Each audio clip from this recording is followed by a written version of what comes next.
Microphone check.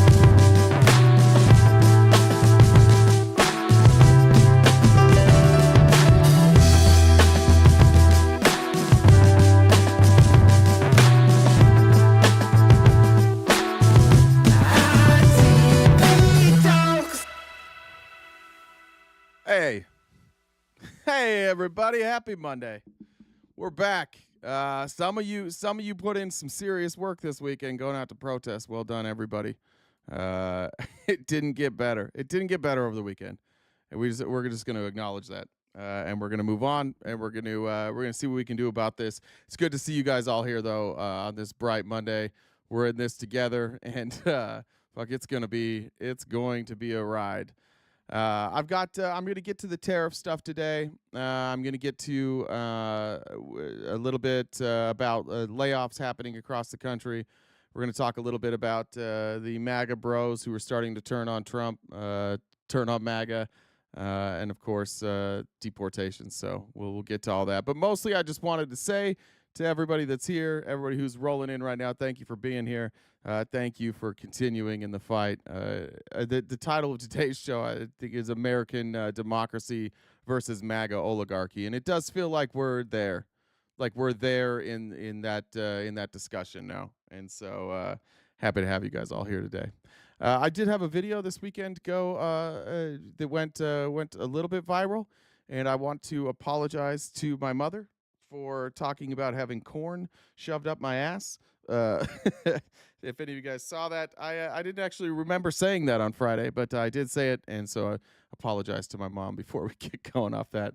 As a reminder, we are totally crowdfunded, so we have a gift goal every day. You can support us by sending donations either through Venmo, Cash App, or PayPal. We also have memberships available on both YouTube, Twitch, or I guess all three, YouTube, Twitch, and TikTok. So if you can help, great. If not, be here, fight with us, and we'll win. We'll win. It's softening. We've got some stories here I'll show you in a minute. Republicans are already starting to say we're not trusting this. We need to strip Donald Trump of some of this power. Trudy said the only good thing about Monday is RTP is back. Thank you very much. If that's the only thing you look forward on your to on Mondays, I'll take it. What did you send me? Oh, interesting. Oh, that's from Frogman. I'll have to check that out. Jen sent me a video that Frogman sent us about how the 2020 election was stolen. Benny Johnson apparently put out a special. Maybe we'll do an event one of these days, and we'll just watch that whole Benny Johnson special together. I'm sure it's really well done, and I'm sure it's not Benny Johnson being a moron. Let's do this though. First, just a reminder: Jon Stewart was out at the Capitol. I think he was at the Capitol, or maybe he was just pushing it. The Republicans in Congress, for whatever reason, refused to permanently fund the Survivors Fund for 9/11 for the firefighters in New York. And this is a throwback of Mike Johnson when he used to be a little bit more emo and went with the hair swoop. Mike Johnson, before he was exposed on Grindr, watched Jon Stewart just tear Mike Johnson apart. And he used to not have as much confidence, too. I don't like Mike Johnson with confidence. Mike Johnson has way too much confidence for what a shitty leader he is. Amanda says, happy Monday, Peapod, Jen, and RTB fam. Happy Monday, Amanda. Johnson, you made a point earlier, and it was one that we have heard over and over again in these halls, and I couldn't help but to answer to it, which was, you said, look, you guys are obviously heroes, and 9/11 was a big deal, but, we have a lot of stuff here to do. And, we got to make sure there's money for a variety of disasters, hurricanes and tornadoes. But this wasn't a hurricane. And this wasn't a tornado. And by the way, that's your job anyway. We can't fund these programs. You can. Setting aside that no American... that needs to happen all the time. Like, all the time we need to remind these people, like, this is your job. This is your job. Stop complaining about how people want you to do your job. Do your job. It's not, nobody's worried about your excuses. Just do it. In this country should face financial ruin because of a health issue. Certainly 9/11 first responders shouldn't have to decide whether to live or to have a place to live. And the idea that you can only give them 5 more years of the VCF because you're not quite sure what's going to happen 5 years from now, well, I can tell you, I'm pretty sure what's going to happen 5 years from now. more of these men and women are going to get sick and they are going to die. And I am awfully tired of hearing that it's a 9/11 New York issue. Al-Qaeda didn't shout death to Tribeca. This hearing should be flipped. These men and women should be up on that stage, and Congress should be down here answering their questions as to why this is so damn hard and takes so damn long. And why, no matter what they get, something's always pulled back, and they got to come back. He always seems to have the right thing. There we go. Is my mic muffled? Is my mic muffled? I think this is an important reminder just for today. It's Congress is running. Mike Johnson just quit last week. He's just like, we're out of here. We're not going to answer questions. We're not going to try and legislate. We're just out of here. We're suspending Congress for the week because Republicans won't do what Donald Trump wants them to do. They won't just lay down. Just like 3 of them. I think it was 7 of them.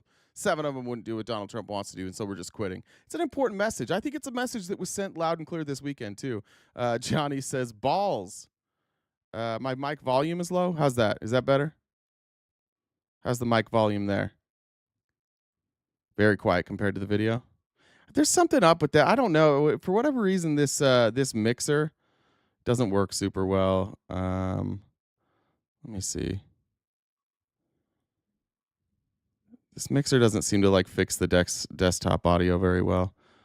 Oh, I did just figure out that. All right, that's better. Took his palm went home.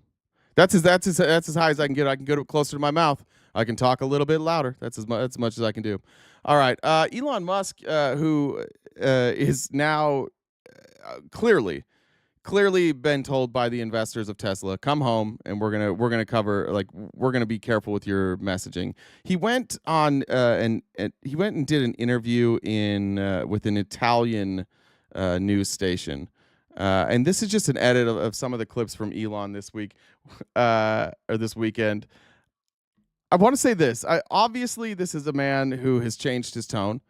It's now a person who has to listen to his investors, and his investors are saying, "Hey, dude, you got to be quiet. You got to stop agreeing with Trump on everything. This isn't working for us." I saw this morning Tesla stock's down another 5% just today. So Elon's little experiment of, I'm going to go to Washington, everybody loves me, I've got great ideas, this will work out for me in the long run, isn't working. So naturally, he's not going to do interviews with American journalists, but he is going to do interviews with Italian journalists. It is agreed that both Europe and the United States should move, ideally, in my view, to a zero tariff situation, effectively creating a free trade zone between Europe and North America. I think radical deregulation is necessary in Europe. And if that means leaving the EU, it means leaving the EU. The attacks, the terrorism, the killing of innocent people is rising. Every week there's more, and it's more and more. And eventually, I think we're going to see widespread slaughter. Now, we've got the fear-mongering going. This is what's interesting about all of this. MAGA, Elon, everybody on the right wing.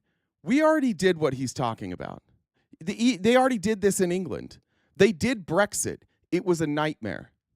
The protectionist, the nationalist policies that incite all the violence and incite all the rhetoric and get people really worked up and excited. They're like, I'm tired of people who are different than me. I want to live in a country where people who are different than me don't get to be here. And that's my right as a resident of this country to determine our laws.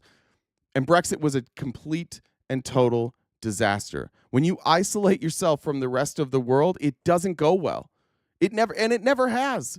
Like, it's not just now that we have like global trade that's more prolific than ever. It's always when you isolate yourself from the rest of the world, you have problems.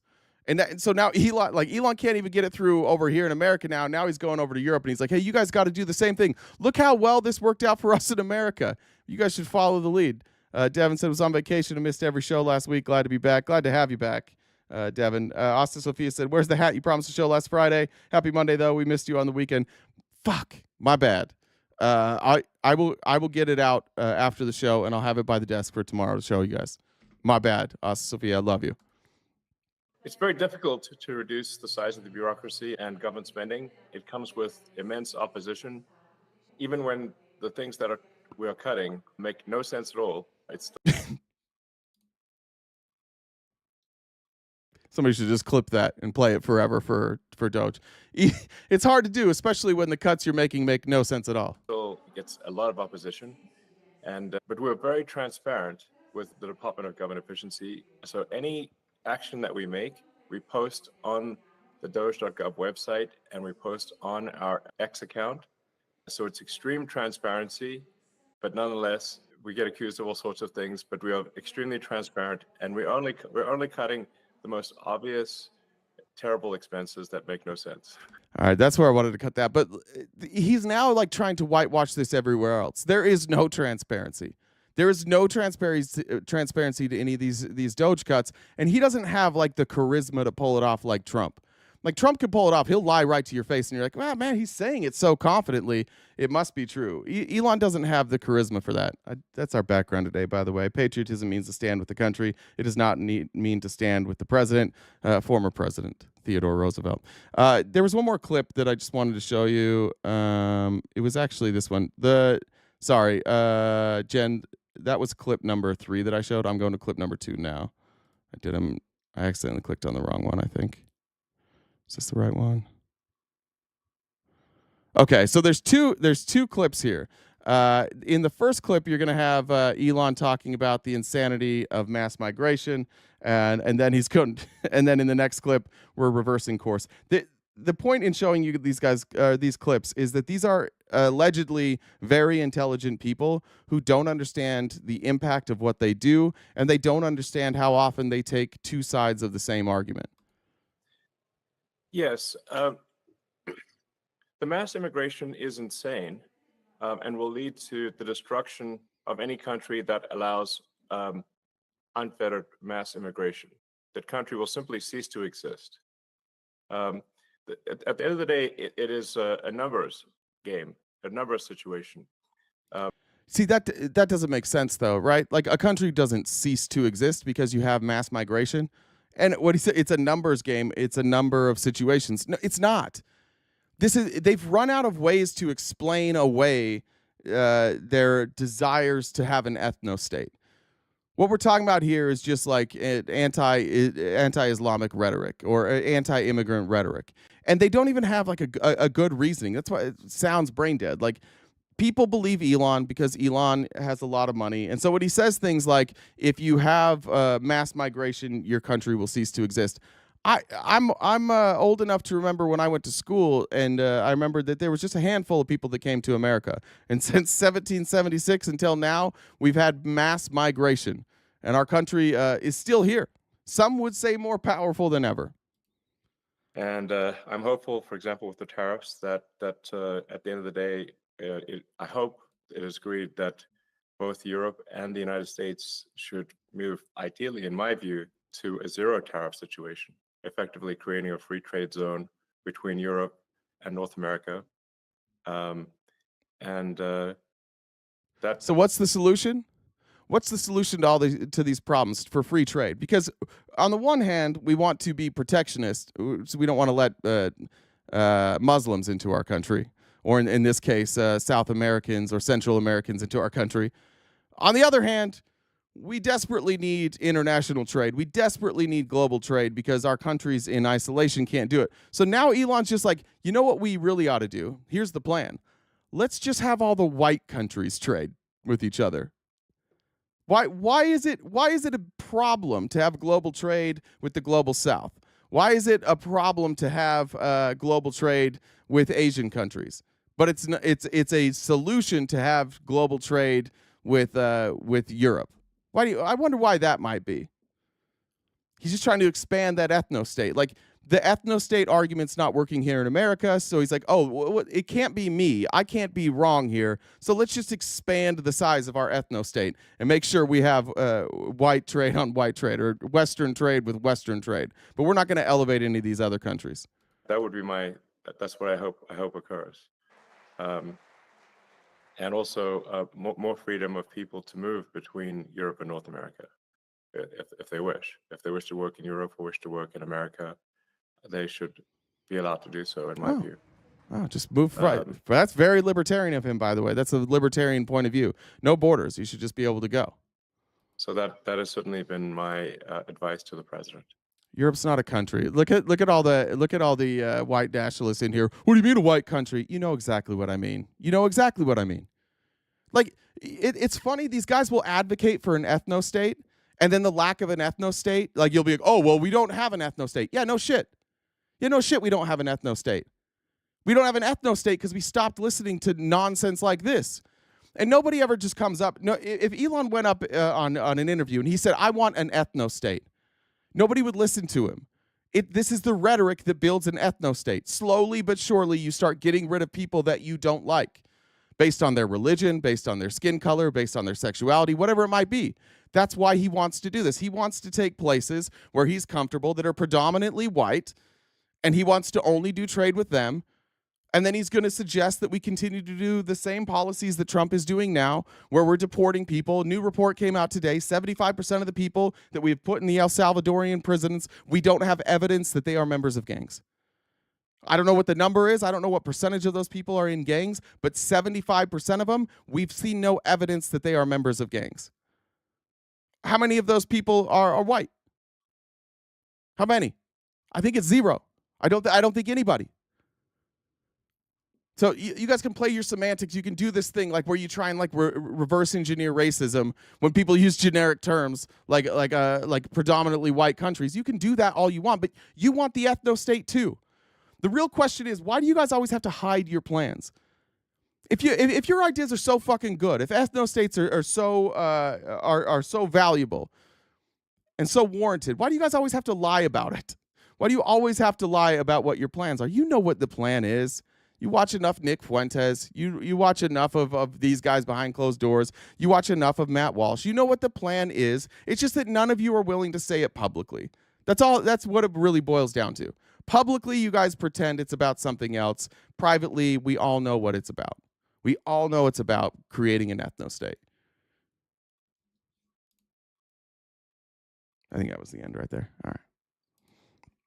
By the way, if you are opposition, you're welcome to come up here and debate any of these ideas with me. You'll see where the Venmo is, a Venmo username. That's also Jen's Discord username. You can message her on Discord. We can bring you up during the show. Happy to have anybody here. Johnny said, why is your hat fluorescent green? Is my hat fluorescent green somewhere? Jen, is my hat fluorescent green somewhere? Oh, yeah, I got to jump in the VC. Sorry. She can't talk. No? It's not fluorescent green anywhere? You're a joke. Come on up and talk about it. Listen, stick around, Republicans. Stick around, defend this shit all day. By all means, keep sitting in the comments and calling everybody names while you guys tank the economy. By all means, keep doing it. It's going really well for you guys today.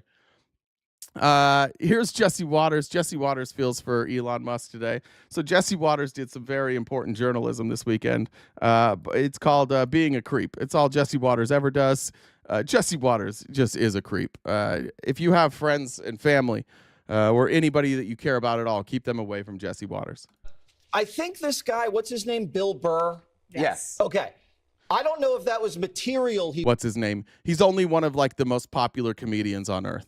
You know who Bill Burr is. What's his name? I've never heard of this Bill Burr guy who's been selling out arenas for the last 10 years. Never heard of him.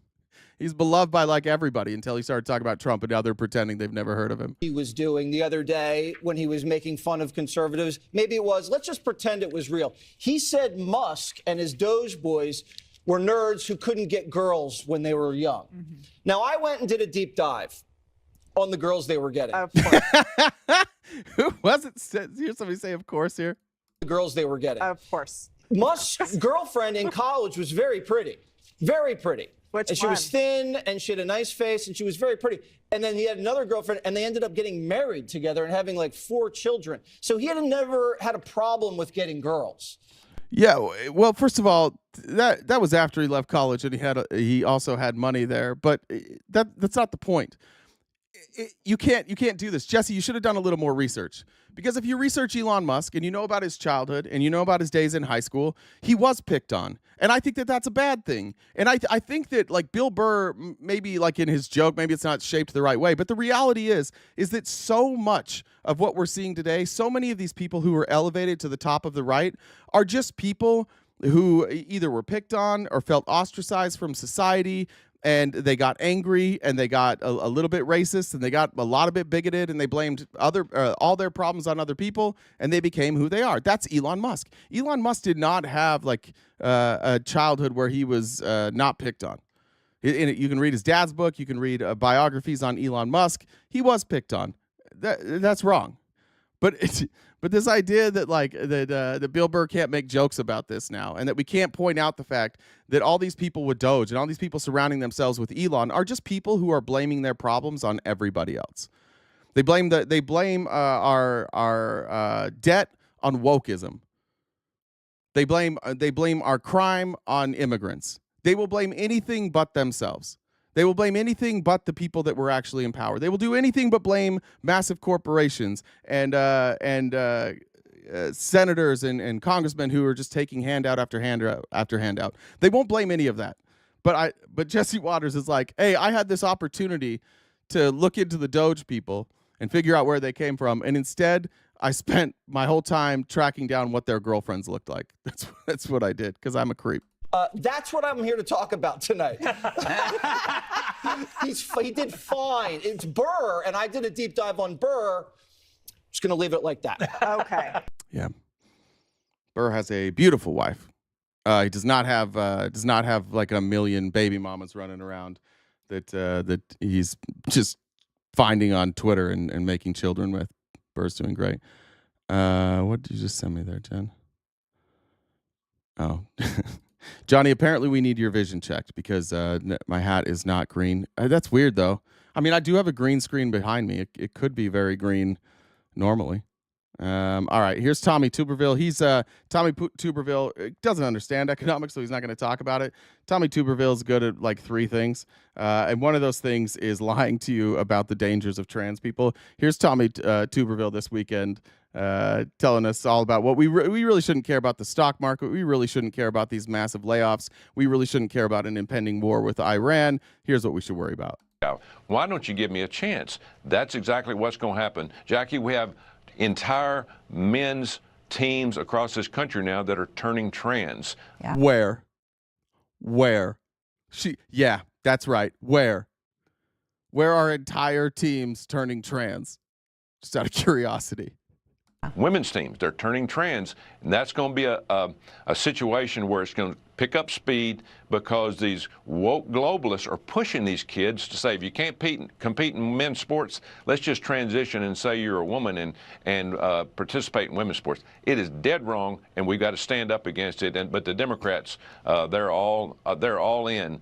Yeah, we're all in on that not being reality, and we're not going to allow you to write legislation for something that is not happening. That's silly. This is what we're doing. This is a real news station, they say. Fox, they've taken. Notice the ticker's gone, by the way. Where'd the ticker go? No ticker there. Not a lot of absent tickers on Fox News this week. Then we have Cenk giving really bad advice. I hate to pile on Cenk Uygur. If any of you guys don't know, Cenk's the owner of the Young Turks. Here's the advice that Cenk's giving out now. I love the people who went to protest against the Trump administration because they're getting involved in democracy. They're fighting back on issues they care deeply about, and they're at least doing something. But I think organizers owe them a better explanation on what step 2 is. Armchair quarterback in here, right? I also am not going to take notes on what people should have done over the weekend. I wasn't out there protesting this weekend either. So I'm not going to, and I'm not an organizer. So no notes there. But he says, if you want to stop something like deporting critics of Israel or the cuts to Social Security offices, I agree completely. But how are you going to get Trump to stop that? He doesn't mind the protests because they animate his own base to rally around him and dig in more. That's true. He's right about that. What it does is it separates people from his base. Right? It makes people in his base choose. Am I just going to keep following this blindly, or am I going to address the reality in my face that this doesn't make any sense? Cenk has had a bad year. He's just wrong about everything. My suggestion is to talk to your fellow citizens instead of yelling at Trump voters. Engage in a conversation. See what motivates them. See if there are things you have common ground on, like free speech and protecting Social Security. A lot of them actually do care about these things. Yeah, we saw that at the protest, Cenk. We saw that at the protests. My approach is not as emotionally satisfying. Yelling at someone on the other side is a great emotional release. Talking to them politely is the opposite. It's frustrating. There's huge disagreements. It seems too conciliatory, but it's much more likely to get a better result. I was on a live with this weekend. Somebody asked me a similar question. I think that it's my role as somebody who is broadcasting something to have intelligent conversation wherever I can, to have conversation that flows wherever I can. But what a protest is meant for, Cenk, is to yell things loudly to get people's attention. I've never seen a protest where people go out and sit down quietly and discuss things with each other. Nobody shows up for that. But millions of people across the country showed up because they wanted to yell, because they're frustrated, because they wanted to get that out. And it created a unifying feeling across the country. And frankly, it forced people to do things that they weren't always comfortable with. I saw a mom from the neighborhood that I grew up in. And their family's always been very Republican. They're very Trump. And she was out protesting with a sign that said, "I'm doing this for my grandchildren." Even the most ardent Trump supporters who understand the future, the necessity for a future in this country to have things like healthcare, Medicaid, Social Security, rule of law, those people are turning. I've told you about my friend that's a business owner. He's getting hit by this, and he's somebody that's MAGA, maybe MAGA adjacent. People are actually being hurt here, and it's important to give people an outlet to go yell and scream. And I think those protests were one of the best things that at least this side of the aisle that I've ever seen us do. They were incredibly effective. Incredibly. When they say like, "Oh, well, Trump doesn't give a shit about that. He'll double down." That's true. But some Republicans will, and that's the point of all of this. You've got to pick these people off one by one. You have to pressure these people over and over and over again until they can't handle the pressure anymore, and they have to concede. Everybody that went out there and protested this weekend, unbelievable. Everybody who couldn't make it to a protest this weekend and was sharing videos and sharing signs, unbelievable stuff. You have MAGA scrambling right now. And you have them in a situation where they don't really have an answer for any of this. In fact, the line going through Trump country is trust him. Just trust it. Trust the process. That's what they've been reduced down to. Just trust us, guys. This will work. Just trust us. Remember, you voted for us, so you have to trust us. And too many people, for them to win elections again, are saying no thanks. I think it's this is one of those things that we don't overcome quickly. By the midterms, there's no shot. There's no shot of Republicans keeping their stranglehold over Congress during the midterms. None. Nobody should stop being loud about this. Even if Trump drops all these tariffs, even if he completely capitulates and the stock market goes back up, the hole in our legal system, in our legal framework, has been exposed. What we never really prepared for adequately in this country is a strongman. We never prepared for somebody who would say, "Fuck you, courts. Fuck you, Congress. Fuck you, police. I'm going to do what I want." There was always this understanding that, like the president, we wouldn't elevate somebody to do that position who would just say, "Fuck it all." We weren't prepared for that. Our Constitution can't hold up to that. The Constitution by itself is powerless if you don't have people who stand up for it and enforce it. And we're starting to see the breaks. We're starting to see the Republicans come to the table. I'll cover that in a few minutes. But we're not alone anymore. It's not Republicans versus Democrats. It's MAGA versus the rest of the country. And MAGA is a massive movement, but it's bleeding membership. It's bleeding support. Let's see. Well, I'll get to that stuff in a second, but I wanted to show you this. Looks like over at the White House now, we're putting these fences back up. For people who don't care about, like Cenk said, people don't care about these protests. The White House doesn't care about these protests. They do care, and it does affect them, and they know that people are angry. I also have this sneaking suspicion we're not done with things that people are about to be angry about. And to me, this does look like the White House is preparing for protests. I think what they're preparing for protests for is that I believe wholeheartedly, and I hope I'm wrong on this. This is just a prediction, so whatever you think of the accuracy on my prediction here, take it with a grain of salt. I'm not saying this is 100% happening, but we've seen a lot of movement in the Middle East. This is the transfer of air defense assets and military equipment to the Middle East. You can see we were flying in to Belgium, into Hungary, into Romania. All our troops are being mobilized everywhere. This says U.S. Air Force C-17A Globemaster 3 and a C-5M Super Galaxy, both originating from Osan Air Base in South Korea, are crossing Europe, heading towards U.S. Central Command, while another C-5M arrived from the U.S. at Ramstein Air Force Base in Germany before likely continuing on to the Middle East. Since March 25th, over 120 U.S. military logistics flights have arrived in the region, including C-17, C-5, C-130s, KC-135s, and KC-46. We are staging. Whatever they're doing, they are staging. If this is a show of force, maybe. But if it's certainly a show of force towards Iran.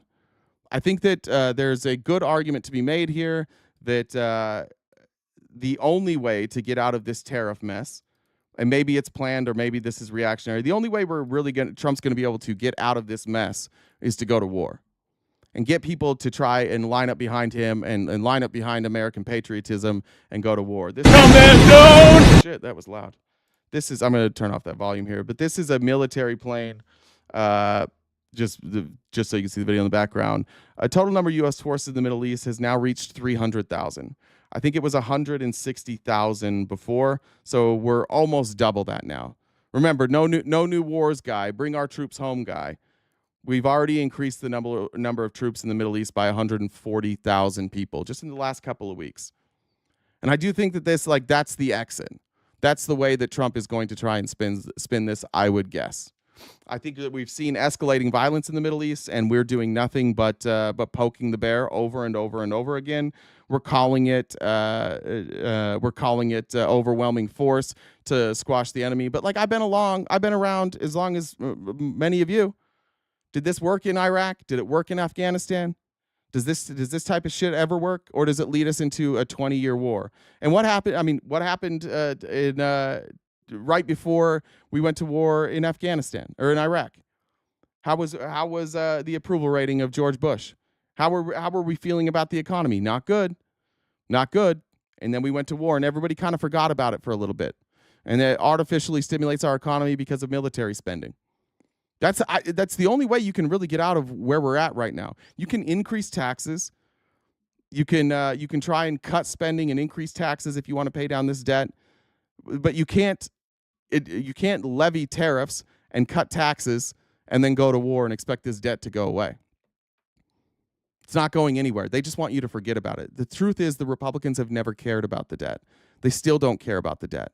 Remember, they're telling you that these tariffs are a way to eliminate our debt, and I'll get to that in a minute, but they don't have any plan for that. It is so haphazard what they're doing. And at best, let's just say Trump's a genius. At best, Trump's a genius. He has a plan all along. Why are we in a country where we have elected officials that we just have to trust? They don't have to tell us the truth. They can just do whatever they want all day long. Johnny said, I'm messing with you. Your hat is actually yellow. All right, thanks, brother. CJ, thank you for the super chat. Let's see. Let's go here. This is what I was talking about by Republicans. Chuck Grassley and Maria Cantwell just introduced a bill to reassert Congress's power over tariffs. Chuck Grassley, a Republican, also a fossil, potentially one of the original humans on Earth here. In this bill, the president must notify Congress of new tariffs within 48 hours of imposition, and then Congress must approve them within 60 days or they expire. This is similar to how we handle a declaration of war. The president can go and he can declare war, but then we have 90 days. Congress has to keep it, has to approve it if it goes past 90 days. This is very similar. This is very constitutional. This makes a lot of sense. It takes away it gives the president still the ability to act quickly, but it gives Congress the ability for checks and balances. So if the tariffs aren't going well, let's say if they're tanking our economy, then Congress can step in and end those tariffs. This so far, I think, has 7 Republicans signed on to it. Where is that? Yeah, there was a list. We have, I don't remember who those 7 were here. Chuck Grassley. I can't remember Moran's. Is it Larry Moran? What's Moran's name? Lisa Murkowski, Mitch McConnell, Tom Tillis. I don't know who Young is, and Doug Collins. So we likely will see Congress react in a way that says, no, Trump, you don't get universal power over that. So tell me these protests aren't working. Tell me all the people that went out to town halls and yelled at Republicans isn't working. It's working. They have completely flipped their position on this. They went from Trump can do whatever he wants to we're tired of being yelled at, and so we're gonna make sure that Congress has the power to reverse these if they don't work. It's working. This type of protest works. So let them get mad. Let them call us paid protesters all they want. It works. FOD said, I told you that if you combine tariffs and an Iran war into one show that I would climax. Now I need a towel. Well fucking done. Thanks. And last headline before we jump into the meat of things today. Doge is, although Elon Musk appears to be taking a step back, Doge is still fucking things up. This is a Social Security website this morning.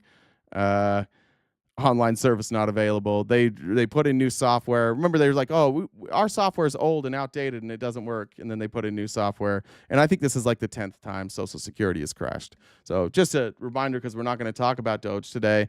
They suck at what they're doing. They are dog shit at what they're doing. They break everything. Let's get into the protests. First, I want to, let me read some messages actually first, and then we'll jump into these. They're loading slowly, sorry. Brianna said, Elon's trans daughter confirmed he uses IVF to make sure all of his children are male. For all we know, he's still a virgin. I didn't know that. All his kids are male? I was unaware. I don't know. Hey. I'd rather not think about Elon doing it with anybody. That's kind of gross. Is there a number that Elon could pay for you to have his child? No? Okay. No. Are you making announcements? Yeah. You want to finish reading your... That was it. You're good. Okay. Yep. All right. So I've seen a couple people ask about what the gift goal is, the top left-hand corner. This is our job, as much as you guys hate this. So we need to try to knock that out by end of each show. We do this each day, Monday through Friday from 9:30 a.m. to 1 o'clock Pacific Standard Time.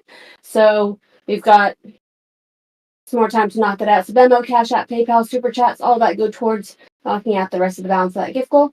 If you haven't subscribed to us on Twitch, please do so. You can use your Amazon Prime sub. We've got 4 different memberships on YouTube. You also can subscribe for free, so you can get notifications when we go live. We have different RTP in the Wild events where he debates random people on TikTok lives and other things like that. Also, people who are crying in the comments. He doesn't debate from the comments. So if you guys would like to talk to Jay, how you can do that is you see the Venmo. It's Jen, JENN, DUBB, the number 1. That's my Discord username. If you want to talk to Jay, message me on Discord. I can bring you in to talk to him. To do that. So also check out our Linktree. We are on most other platforms, and we've got some merch, things like that.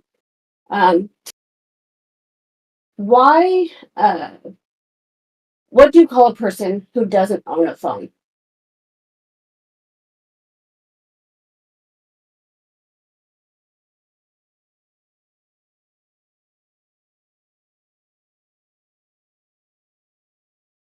Are you talking? Oh, I was muted. Sorry. Yeah, I don't know. You don't call someone who doesn't have a phone. Stupid. Sorry, I fucked up your joke there. That one's on me. Thank you, Trudy, for the super chat. She said, just to piss off all the orange ball-licking fuckers in the chat. Keep it up, change it. Thank you. I think it worked. I think they were upset about that. We update this. Did I do that right? Go. All right, let's do this. I just want to show some stuff from the protests. Again, I wasn't out there. I did have somebody tag me in a video. I think they deleted it, so I won't say their name. They did want to ask why a lot of creators weren't out protesting. Let me just say this. On weekends, I have my daughter. I'm probably not going to take my daughter to a protest. But as far as reach goes, like some of these people that are online, some of these content creators, they're going to reach more people being online. So let's not let's if you're frustrated that you didn't see some of them at protests, fine. I do this. I don't really do a lot of political activism outside of this, and so I apologize if that offends anybody. But I thought the protests were important. I think everybody has to do their part, but some people might have a bigger audience and might do more good when they're not at a protest. So just my 2 cents on that video. I don't know if that video is still up, but if you see that, I think I responded in the comments. You can read it there. Here's just a clip here. There's Boston, New York, Chicago, Portland, San Francisco, San Diego, Idaho, Utah, Oakland. We had massive protests everywhere. Poor George Soros. He must be broke now. He paid every last one of those. And congratulations to everybody who got those Soros checks this week. Just a couple hours of work.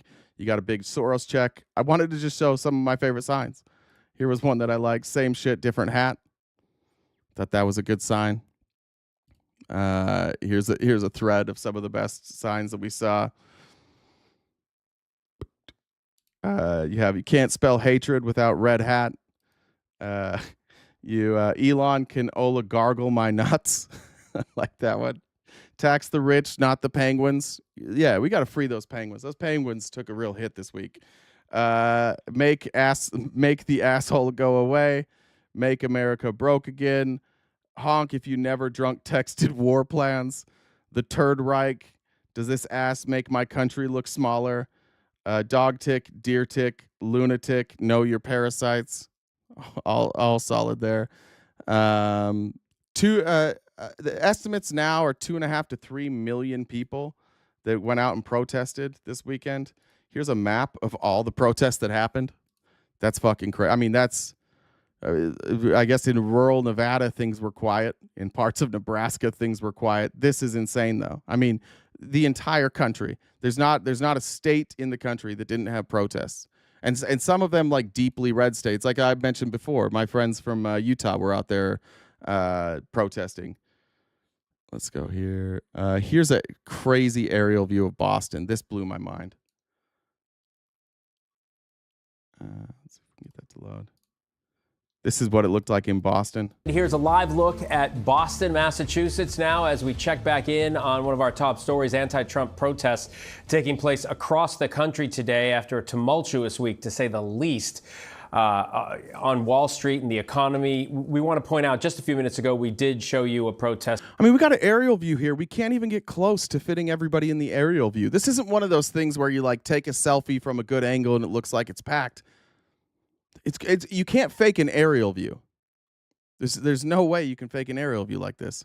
We said it was Boston. It was not Boston. It was an unrelated protest. But what you are looking at right now is Boston, and I'm from there. I can recognize this. This is the plaza right outside of City Hall in downtown. Here's incredible. Here we have some more of my favorite signs. The internet's going a little slow today. Sorry about that. Not a dictator. This is Zelensky here. Dictator, that's Putin. Dick, that's JD Vance, and traitor. So just that way you remember how it goes. I like that one. I think this thread here, so fucked up that even introverts are here. That's maybe my favorite one. I really like that. This dude's been, I don't know what game he's playing. I don't know what game people play. This dude got off his gaming PC.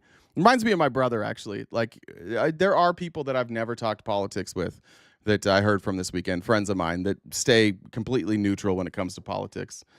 So I like that one. Oligargle these nuts we showed. The Turd Reich here with these sides. JD Vance, JD Vance is having a tough go at things. He's really sensitive. Like JD Vance on last Saturday night was on the internet till like 3 a.m.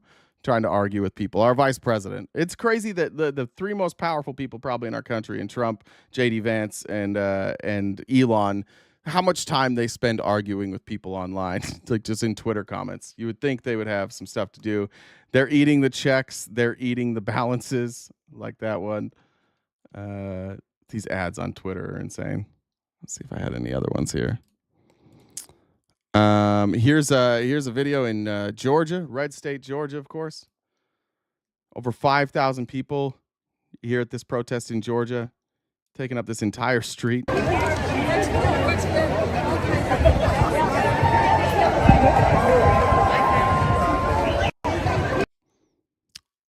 Ken, it's not just blue states. It's everywhere. Is this making the MAGA people mad? I'm not watching the chat. Is this making them mad?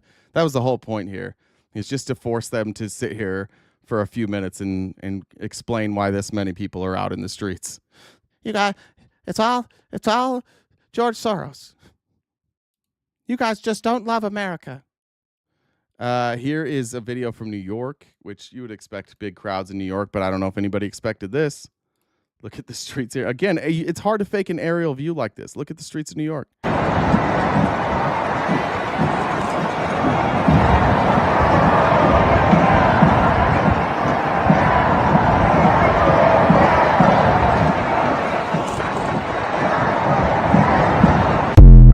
It's insane. Insane. Are we mad? What do we got here? They finally got to get a job. There we go. There we go. Just because it happens in your state doesn't mean it's happening in every state. Yeah, except for it happened in every state. Literally, that happened in every single state. Oh, I love this. This is making me happy. No, we generally just laugh about it. Yeah, okay. Everybody... Lefty places picture me shocked. I just showed Georgia. Is that lefty? Is Georgia lefty? How about Salt Lake City? I think they voted for Trump about somewhere around like 70 to 80% over in Utah. Let's check out Salt Lake City. In the biggest protest I've ever seen in my life in Salt Lake, born and raised in Utah.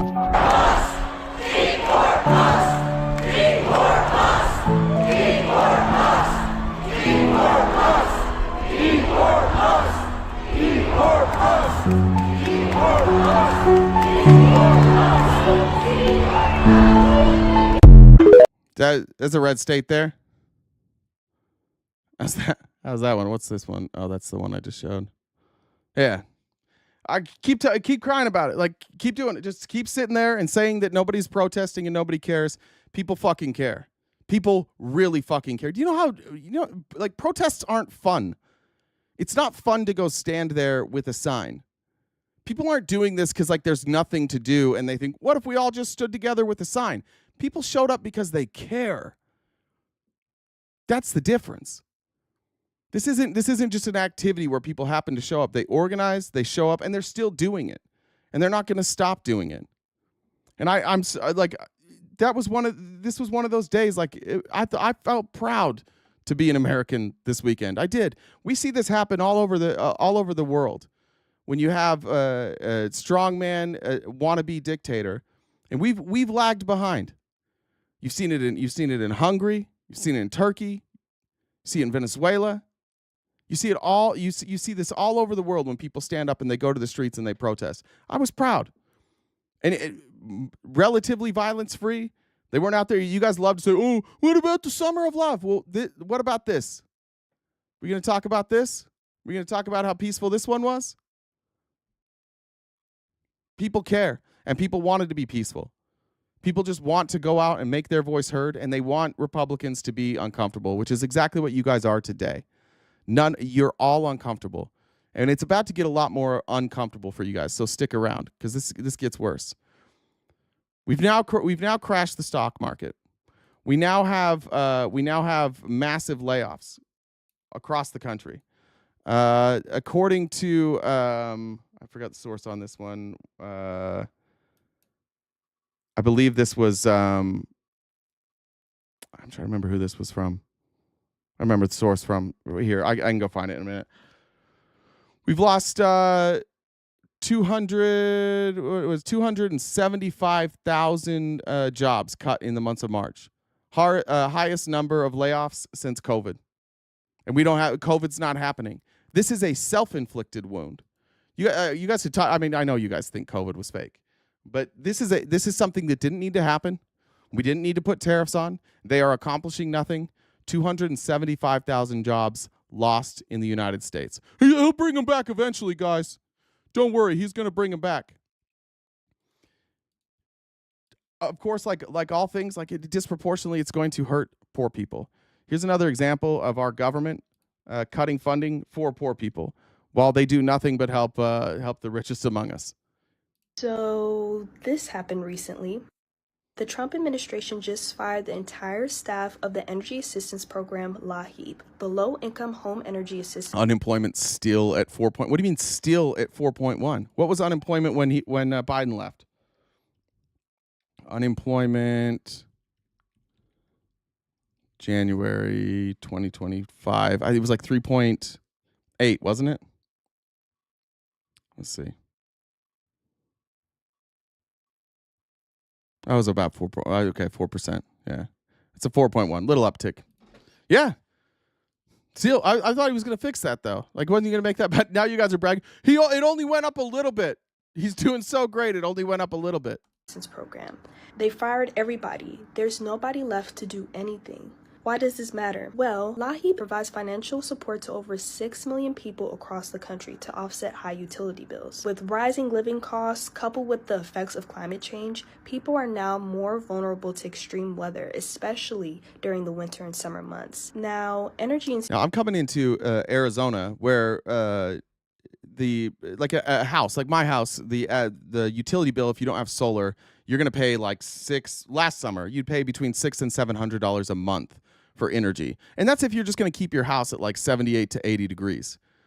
We're heading into a summer now in Phoenix this summer where we're losing jobs, people have less money, and prices are spiking. So we're going to see during this time, as we're going to record high energy prices, people are losing jobs and we're tanking the economy. And in Arizona, maybe in Utah, where I grew up, people not having air conditioning, that's fine. People not having air conditioning in Arizona, people will die. And I'm guessing the state of Arizona is going to have to step in and spend hundreds of millions of dollars to subsidize energy costs, or else people will die. And this administration staring at energy costs in the face. We know what prices are going to be in the summer. If you don't follow Mr. Global, follow Mr. Global. But one of the things I learned from Mr. Global is that we know what the prices are going to be in the near future, because they set the prices based on projections. So we already know that this summer is going to be very expensive, and we know that this winter is going to be very expensive. So in the summer, you're going to have places like where I live, and parts of Nevada, parts of Utah, parts of California, the Midwest, where it is going to be dangerously hot, and people won't be able to afford air conditioning. And when it's dangerously hot, and it taxes the grid, and you have blackouts and you have brownouts, we're going to be running into that all summer, And again, why? Why are we doing it? Why the fuck are we doing this? Because we can't tax rich people? This is why I say the message is going to work. I'm a little bit more bullish probably than others. I know that people are going to suffer. I'm going to suffer. This trying to make it on what we make as streamers here this summer in Phoenix, it's going to be a nightmare. It is not going to be fun for a lot of us. But never in my lifetime has it been so clear that there's really only one solution here, and it's tax rich people more. That's the only solution. We can cut spending too. That's important. We should cut spending, which we're not really doing. We increase spending. But we have to tax rich people. Rich people can't go through this year and pay 3%. We can't have Elon Musk paying zero taxes again. We can't have Jeff Bezos paying virtually nothing in taxes. Elon Musk just bought, think about this.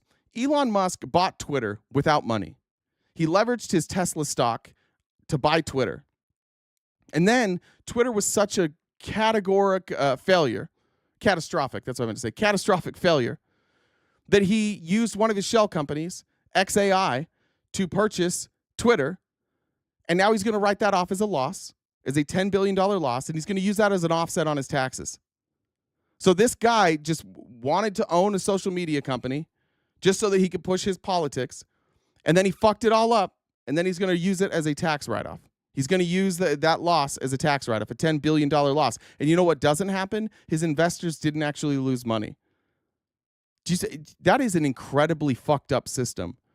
That the richest people, including the Saudis, all these people who went in and wanted Elon Musk to take over Twitter so that you could push out right-wing propaganda nonstop, they're not going to lose their money. Isn't that crazy? Isn't that crazy? We just shifted debt while regular Americans are struggling.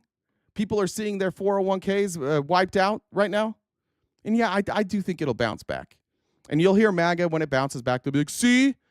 But the effects are what I'm more worried about. If Donald Trump had any sort of coherent plan right now and said, look, we're going to have tariffs, and in the short term it's going to hurt, but here's the plan long term. The problem is they can't tell us what the plan is long term. They just keep telling us it'll be better. Manufacturing jobs, for some reason, will come back to the United States. High-paying jobs, for some reason, will show up in the United States. Everything will be fine here in the United States, but they can't tell us how. And every day that this goes on, you're gonna get more and more people okay with taxing rich people. So in this way, like, Donald Trump is accelerating what was probably going to happen anyways. He's going to accelerate it, and he's probably going to cost his party power for decades. Security, the inability to meet basic household energy needs, is going to become an even bigger issue in this country. Millions, especially in rural and native communities, rely on LAHEAP and other affordability programs to avoid shutoffs and extreme temperatures. Without this program, people who rely on electric medical devices are... No, it's not going to work, Michael, you goddamn idiot. What the fuck? How's it going to work, dude? What's going to happen is the stock market will crash like it is now. And then all the people with liquidity will buy it up, and it will transfer the wealth. And the people who couldn't afford a stock market crash, they're going to lose everything. And that wealth will be gobbled up by a handful of people with a bunch of money. It's not going to work. Unless by it's going to work, you mean like more wealth will go to rich people. I don't know I don't understand the cuckery out of you guys. I really don't. I don't understand why you worship rich people like this. I don't understand why they are the people that are fucking you over. It's not about, like, I don't hate people for being rich. I wish everybody was rich. I wish that it was easier to be rich. I wish everybody could have everything they want. That would be terrific. I don't understand why you guys sit here day after day after day and defend the people who have rigged the entire system. And you think like, oh, Donald Trump's going to fix that because he said he was. Yeah, that's what I would say too if I was him. If I was the guy that the system was rigged for and I was about to rig it more for me, I would tell every idiot that would listen to me, I'm doing this for you. This is going to be better for you. Trust me, I'm rich. And that's what you guys are doing. You're like, yeah, I trust him. He's rich. This is terrific. Risk, and those who are most vulnerable to temperature, including the elderly and children, now have their lives in danger. So what can you do? Contact your elected officials to demand urgent action to restore LAHEAP staffing and funding. Support and advocate for emergency and utility affordability programs, either through donations to nonprofits or pressuring utility companies to expand their assistance programs. Amber said, show 1990s pic of Elon gender affirming surgery. All right, you got it. Let's just see if... Let's see. Yeah, there he is. PayPal. Yeah, weird. A lot of people's hair goes in reverse like that. A lot of people in their like early 30s or mid 20s, a lot of people have hair that is gone and then it just shows back up again. A lot of people get new cheeks, new chins, new noses. That happens pretty regularly. That's good. Swish said, to let you know I'm here while figuring out Twitch. Thank you.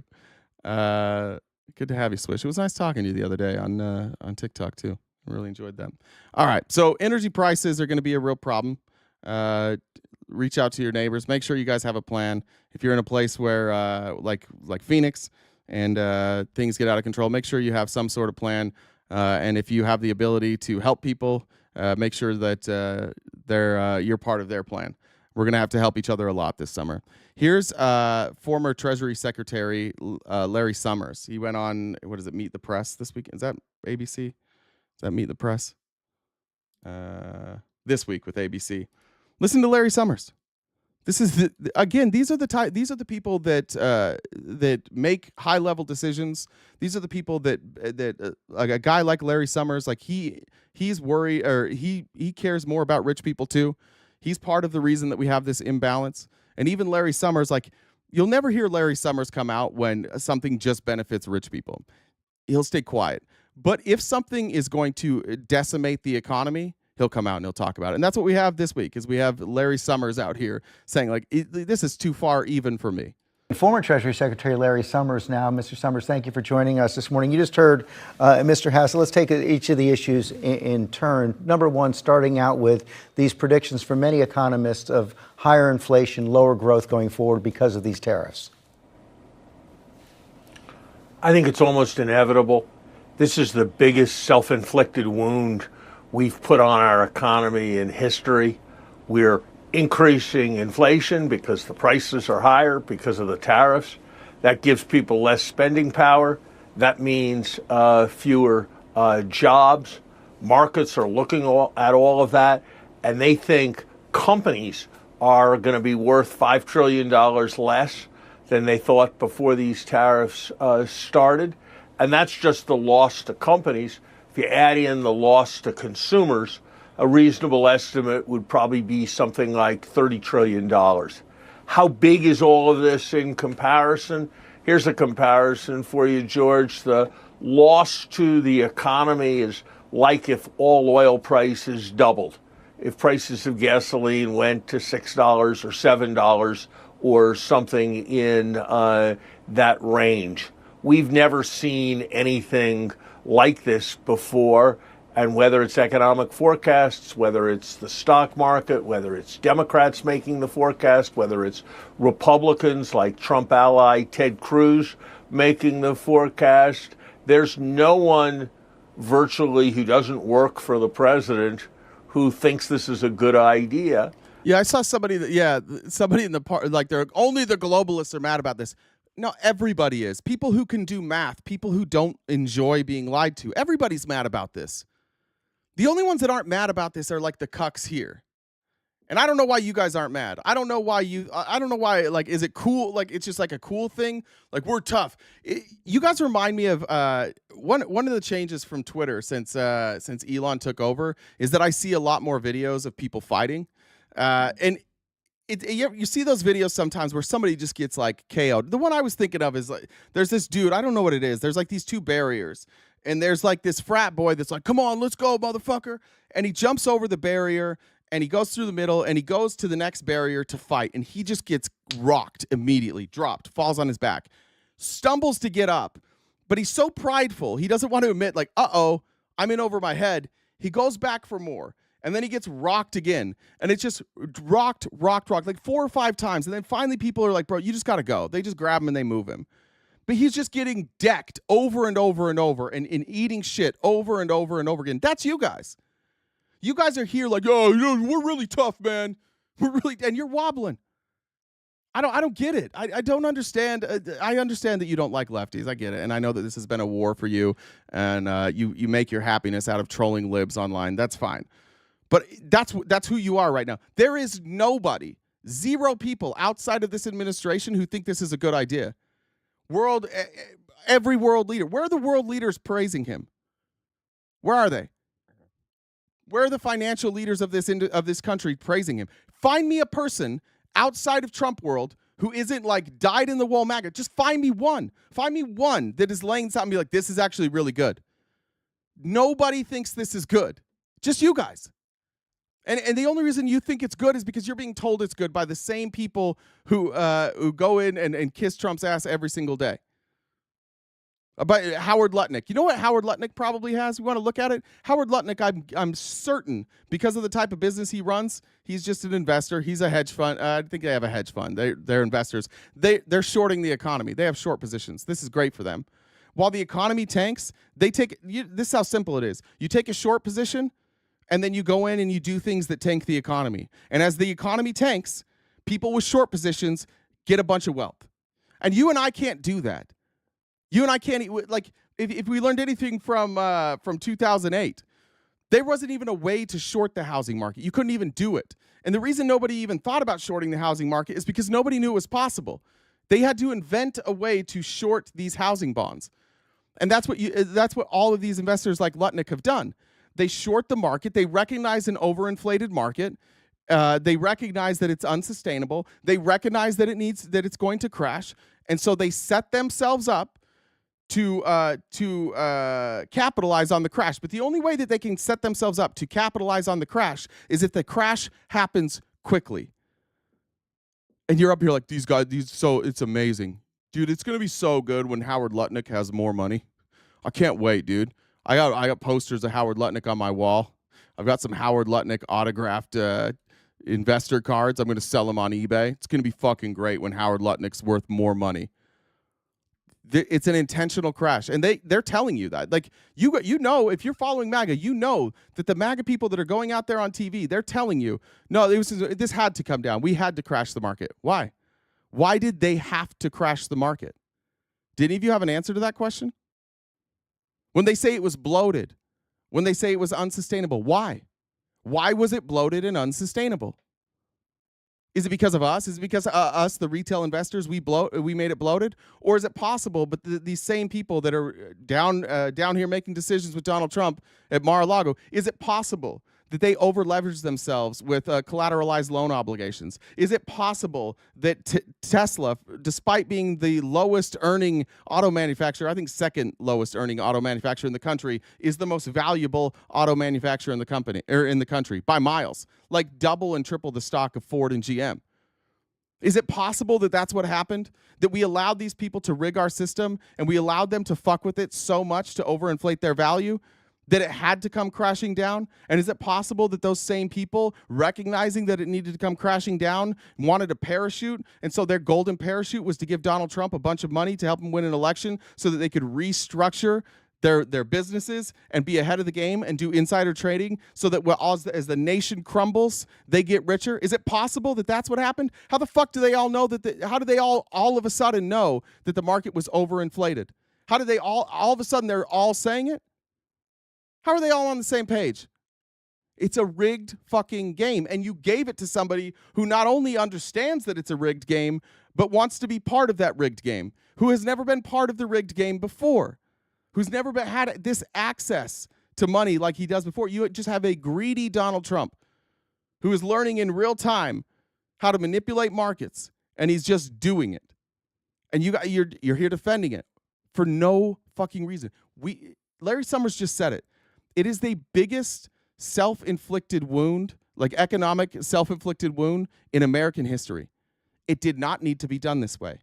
We can let Elon Musk fail. We can let Jeff Bezos fail. We can let Peter Thiel fail. You guys are the ones after 2008. Everybody knows.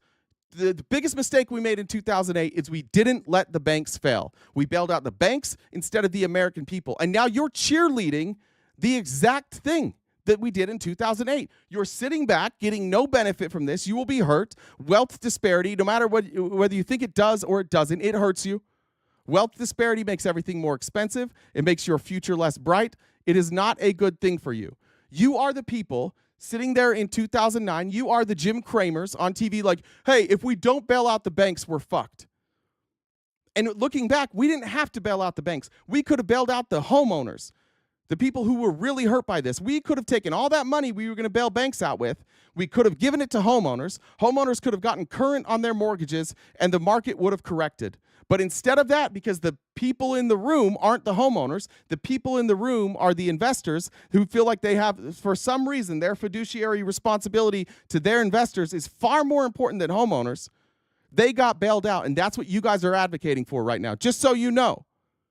You are advocating for, we need to crash the system to bail out these tech VC billionaires who corrupted and fucked up our system. There is no rhyme or reason to the reason for these tech companies to be valued as high as they are, outside of the fact that it's so transparently a Ponzi scheme that everybody overlooked it. It was like, oh, this couldn't possibly be a Ponzi scheme. It's so goddamn dumb. It couldn't be a Ponzi scheme. But that's how it works. Tesla is not more valuable than Ford and GM. So why is it double and triple their stock price? Can you explain that, Republicans here? Where's the Republicans in the chat? I'm looking at it now. Explain to me how the least profitable auto manufacturer is the most valuable. Explain it. Ask anybody to explain it. The reason it's the most valuable stock is because Elon and all of his friends have been entering with VC money to these tech companies and exiting before they are profitable. In fact, most of them never are profitable. And they enter with 20 million and they leave with $1 billion. And then they enter with $1 billion and they leave with $3 billion. And they have so much influence that when they invest, people think, oh my God, this is such a good investment. I have to invest first, or I have to invest too. And they chase. That's why Elon has always looked like such a business genius, because Elon is a good salesman. And Elon is a good brand, a good brand manager. So Elon has branded himself, and his friends brand him as a genius. Why do they do that? Why do these people say things that aren't true? Like Elon is the most important inventor in the United States, in the history of the United States, despite the fact that he didn't invent anything. They know, all these, Mark Andreessen, Peter Thiel, they all know Elon didn't invent these products. Why do they say he's an incredible engineer and he's an incredible inventor? Because they know if they go out and they say he's a great marketer, he's good at getting the stock price to go up, people will be like, I don't really want to be played like that. So they position him as something that he's not. They position him as some sort of like business genius, which he is not. Every business he's had outside of Tesla has failed. He's never created a business that, one, didn't exist before he came into it, and two, didn't rely on government subsidies. He's just a salesperson, and all these other guys are aware of it, and he branded himself so well that for decades we've positioned, and this is on our side too. This isn't just Republicans. This is how the American media works. They position somebody as a genius so that when that genius invests in places, other people invest too, and it raises the stock price. And when they sell, people sell with them. That's how you explain the success of Warren Buffett, by the way. Warren Buffett's one of the most successful investors in the history of our country. And the dirty little secret about Warren Buffett is that Warren Buffett does better now than ever. And the reason he does better now than ever is because he's not following the market anymore. In many cases, he is the market. So when he sees an opportunity that he just likes, and he makes his trades public, because his trades are public, then you can just follow what Warren Buffett does. If Warren Buffett sells, you sell. If Warren Buffett invests, you invest. And it's not like these companies he's investing and then these companies make a bunch of profit and that's why their stock price goes up. Their stock price goes up because he invested. That's how Tesla is skyrocketed. Because so many people thought Elon Musk was a genius that they all also invested. So this stock price is not a reflection of how great a company Tesla is. It's a reflection on how great people think Tesla is. And that's largely because of how great they think Elon Musk is, which is why when Elon Musk got in the public eye and he started fucking things up and he started making daily mistakes at Doge and he started saying things that made no economic sense, that's why smart people sold Tesla stock, because they're like, uh-oh, he's exposing himself as not as bright as we positioned him to be. Maybe they knew he was dumb. Maybe they're just realizing he's dumb. Who knows? But that's why the stock's dropping. We can talk about revenue, we can talk about shares all we want, but our stock market is a reflection of what people think a strong company is and not necessarily what a strong company is. So all of these people are over leveraged with loans coming due that won't be able to be paid, and they are going to lose fortunes, like massive, massive fortunes, and they don't want to. Because it's so important that these people stay afloat.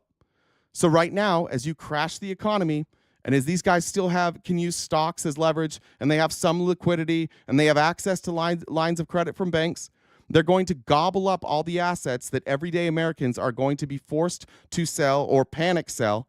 And you're going to see a transfer of wealth. My prediction is the transfer of wealth from this crash is going to be bigger than the transfer of wealth from COVID.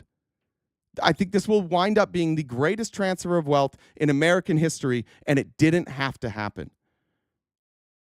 COVID, there wasn't a lot of control there, except for some of you psychos who think it was all planned. But this didn't have to happen. We didn't need to do tariffs. We didn't have to crash the stock market. We did. We just did. And I think that Donald Trump has people in his ear who know he's not going to win the midterms and know he has to do this now. And this is their way to save themselves and position themselves so if we do bring back manufacturing jobs, they'll own those businesses. This is as transparent a transaction as I've ever seen, and every economist in the world is saying the same thing. It didn't need to happen. It just did. And by the way, your guest, Mr. Hassett, before he went to work for the president, if you read his analyses of trade, for example, in his confirmation hearing in 2016, they're just like all the other economists, saying that when you put big tariffs on, you... If COVID was planned, to the people that say it was planned, extend your logic then. Let's extend it. Let's pretend for a second it was planned. If it was planned to move money into rich people's hands, why is this any different? The only difference here is like nobody's dying now. Nobody's dying from a disease. I don't understand how you guys can think COVID was like staged, but this is legit. This is way dumber. If COVID was staged, at least they did a good job. At least they did a good job faking it. Somehow they were able to create something that like scientifically could be explained as a respiratory illness that was traveled from person to person. If COVID was staged and you believe that, but you think this is legit, this isn't staged, I don't know what to tell you. I think you got your head too far up this Trump guy's asshole. If you can make the leap on COVID, but you can't make the leap here, I don't know what to tell you. Get big losses. You know, you've heard varying justifications for the tariffs from different people on the president's team. Number one, here it's about raising revenue. Peter Navarro says, it's going to raise $6 trillion in revenue. The president talks about reviving the manufacturing base. Then you also have a back and forth on whether or not this is really designed just to get other countries to negotiate over tariffs. But those goals seem to be incompatible in some ways. What's your analysis of what's behind this and where it's going? So look, there's a contradiction. If it's a crowbar and other people eliminate their tariffs, and we eliminate ours and it's just making a deal, then we don't raise any revenue, nor do we get any businesses to relocate to the United States. That's the key. That's why this is fucking me up. That's why I'm convinced that this is a transfer of wealth. Because let's just explain this as plainly as possible. Take what Trump is saying, pretend it's real. Let's just pretend that Trump has a plan for a second.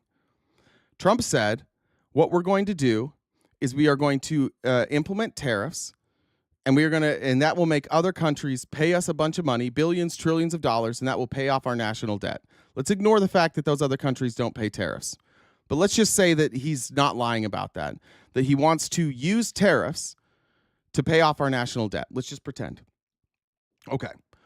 So now we have all this money coming that Americans are paying. It's a tax increase on Americans, but they take that tax increase and they put it towards our debt. Okay, fine. Fine. It's the dumbest way ever to pay down our debt. It's going to hurt people. It's going to hurt poor people and middle-class people, but fine. That's your plan. At least you had a plan.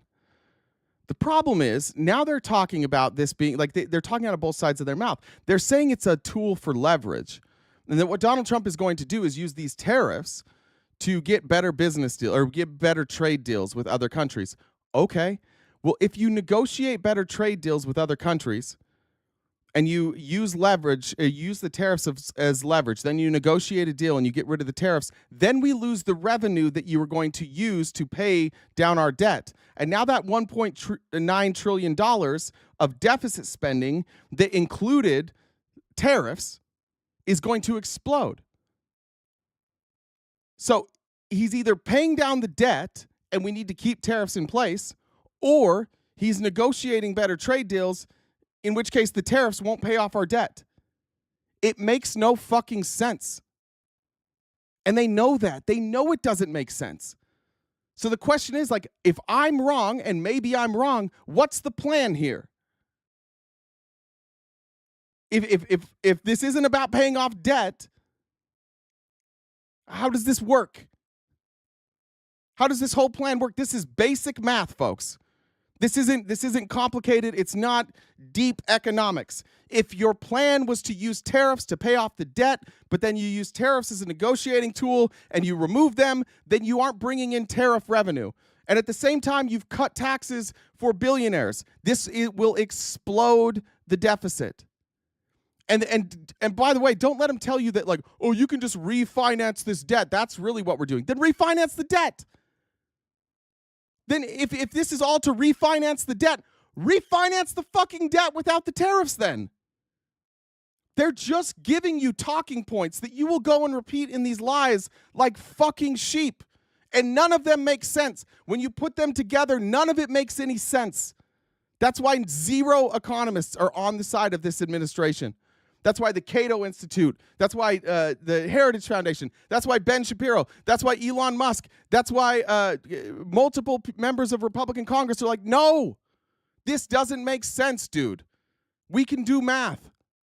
It only makes sense for a handful of these donors to Donald Trump. They don't give a fuck about the American economy. They want to position themselves so that for the future, they will have power. And that's what's happening here. It is a transfer of wealth and a transfer of power. If it's a permanent revenue source and trying to get businesses to relocate to the United States, then we're going to have these tariffs permanently. So the president can't have it both ways, and we don't know which way the choice is going to be made, but either way, we're not going to get the things that the president is promising. Former Treasury. Now, here, we'll move on to the tariffs. Now, here's Treasury Secretary, the current Treasury Secretary, Scott Bessent. He went and he was interviewed by Tucker Carlson. And this was interesting because Scott Bessent sounds an awful lot like I do. He's making the same points we are. And again, when pressed, like, so what's your plan for this? They don't have a plan for this, but they recognize what we recognize. Here's Scott Bessent sounding like Bernie Sanders. The distribution of equities across households, the top 10% of Americans own 88% of equities, 88% of the stock market. The next 40% owns 12% of the stock market. The bottom 50 has debt. They have credit card bills. They rent their homes. They have auto loans, and we've got to give them some relief. Okay. I love that. The bottom 50%, not only do they not have stock, they have debt. They have the opposite, right? They have obligations. They do not have assets. The bottom 50% of our country has no assets, and we need to give them relief. I agree with that. Where's the relief? What's the plan here, Scott? And listen to Tucker Carlson. Tucker Carlson now saying, like, yeah, we've got to do something about this wealth inequality. Tucker Carlson now sounding like a shit lib. That I was struck by the statistic from last year. That's the message right there. Just as a bystander, I'm like, wow, okay. All right. Or that, you know, I like the examples, and I was really struck by two different statistics last year. Summer of 2024, Americans took more European vacations than they had in history. Summer of 2024, more Americans were using food banks than they ever have in history. That's called wealth inequality. And it's unsustainable. It's not just like a messaging thing. It's unsustainable. If you have that much inequality in wealth, it precipitates down. You're going to have people who made $300,000-$400,000, they're doing well. They're going on vacations. When you have wealth inequality expand like this, that $300,000 to $400,000 doesn't go as far. And then their income, their ability to earn income comes down. And it just consolidates. But the last people to be hurt are the rich. And that's what Scott Bessent's saying here. Like, we see wealth inequality. Something has to be done here. And I appreciate that. It tells me that Republicans see what we're seeing. And soon enough, they're going to realize that their plan doesn't work. Because, one, because there isn't one. But two, like, mathematically, it doesn't work. And so you're going to take people that think like Scott Bessent, and those people are going to leave the MAGA movement. They will be. I don't think Scott Bessent is going to last that long. And by the way, once he is fired, all MAGA will turn on him and just start calling him slurs. That's what'll happen. That's my prediction. I can't wait for 6 months from now when Scott Bessent's not there anymore, and MAGA's like, yeah, he was always a Reiner, he was LGBTQ, but they'll use slurs. I went into 2 food banks near my hometown to ask, what's the story? And they said, it really takes... Mental hell online. It does work. You're just against economic nationalism. 100% I am against economic nationalism. Show me a time in history when it worked. Go ahead. Tell me where economic nationalism is working. It worked so well in Germany. It worked so well in Russia. It worked great. For a lot of people, it's a loss of dignity to walk in a food bank. Of course. But they were seeing a new phenomenon, that it wasn't their traditional clientele. It wasn't people who'd lost their homes. It wasn't people out on the street. These were working families who could no longer, $100 at the grocery store, that basket of groceries every week, they were missing 5, 6, 7 things, and they were coming to the food bank to top up. So that's not a great America. Record European vacation, record food banks. That's the issue that's at hand. That's what's actually staring us in the face. So then we need to have the economic discussion with Republicans. The reality is, as Scott Bessent laid out there, that we have massive wealth inequality.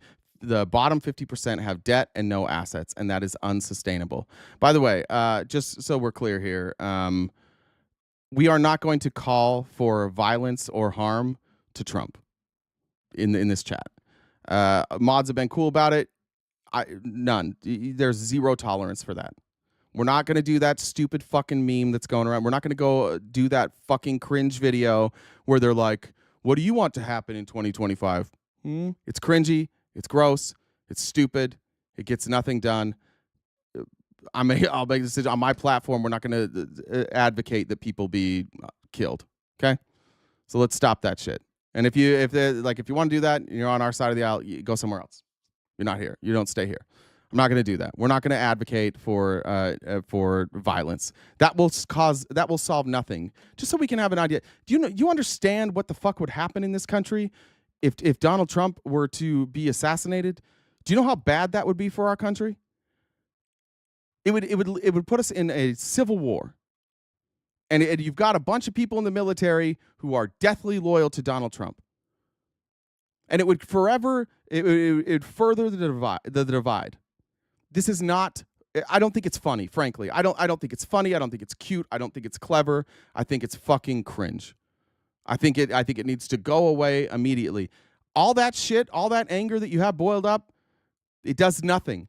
This week, a bunch of people who were pissed off went out and they protested. And they protested peacefully and they were fucking loud. And look what we have today. We have Republicans coming to the table. The calls for violence, we're not doing that shit here. I'm not on board with that. I'm not on board with violent overthrows or revolution. We're not doing that shit. I hate Trump as much as the next person. But the last thing I want is for this guy to have an out and for people to be able to claim that he was going to fix everything until he was killed and give people permission to do it again.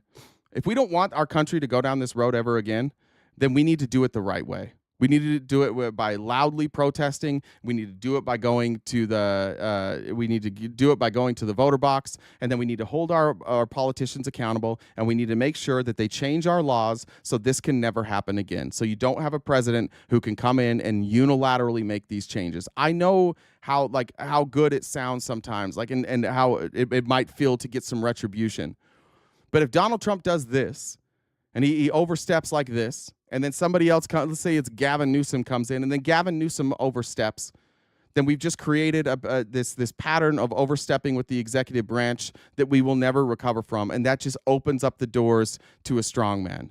What Donald Trump has exposed more than anything is that we trusted our Constitution a little too much. We thought it would hold up, and it's not.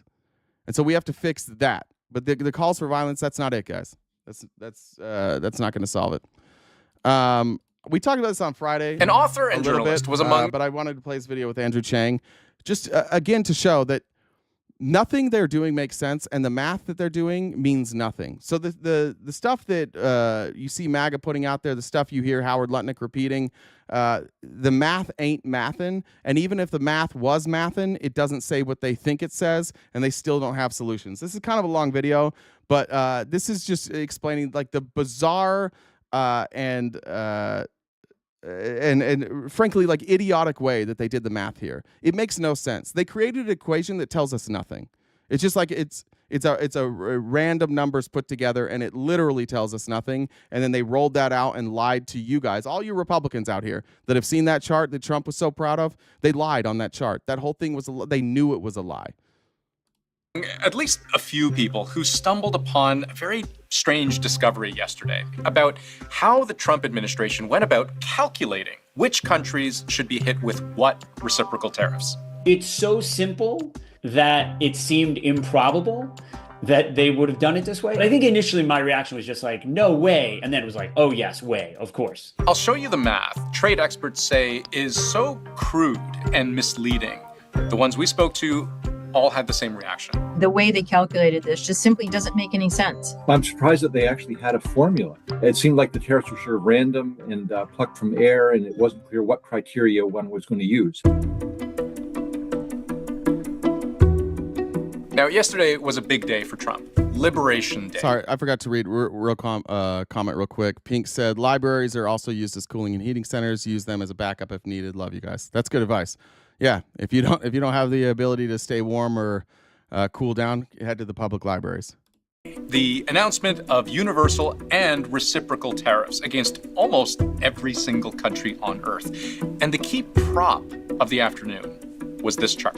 It's very windy out here. We didn't want to bring out the big charts because it had no chance of standing. That giant board was page one of a list of new reciprocal tariffs against more than 180 countries, which is almost all of them. And you can't make it out so far away, but if I show you the original image that board was made from, you can see the second column corresponding to each country is labeled in fine print, tariffs charged to the USA. And then in even finer print, including currency manipulation and trade barriers. And every country shows a different number. So to translate, this is what the Trump administration says. It calculated for every single country what tariff they effectively put on US goods, if you factor in not just their tariffs, but also all kinds of unfair things those countries do to put America at a disadvantage. For nations that treat us badly, we will calculate the combined rate of all their tariffs, non-monetary barriers, and other forms of cheating. Except the actual math of their calculation is so rudimentary and does not directly relate at all, as advertised, to actual tariffs or currency or trade barriers. What they appear to have done was to take the US trade deficit in physical goods with each country, divided by total US imports of goods from that country, turn that into a percentage, and that's it. That's what they misleadingly call tariffs charged to the USA. And if I actually do the math for you, you'll see why this doesn't make any sense. Take China. We can find from... All right, for the MAGA folks who were here, I know those were a lot of words, and I know that you got upset. Now we're going to do math. So see if you can get your parents on the phone or one of your liberal friends. We're going to do some math now. And so even though he's going to spell it out, you may want somebody here holding your hand to explain like kind of what some of these functions and symbols are. We're going to do a little math though right now, so don't get upset. You don't have to call us nerds and storm out of here. We're just going to show you why this doesn't make any fucking sense. Government figures what the U.S. trade deficit with them was last year, and that's $295.4 billion. If you divide that number by total U.S. imports from China that same year, that's 438.9. Okay, billion. so for MAGA here, that number on top, and then there's a line in between. See that black line in between the first number and the second number? That means we're going to divide. So we're going to find out how many times one number goes into the other. So this is called a division. $1 billion.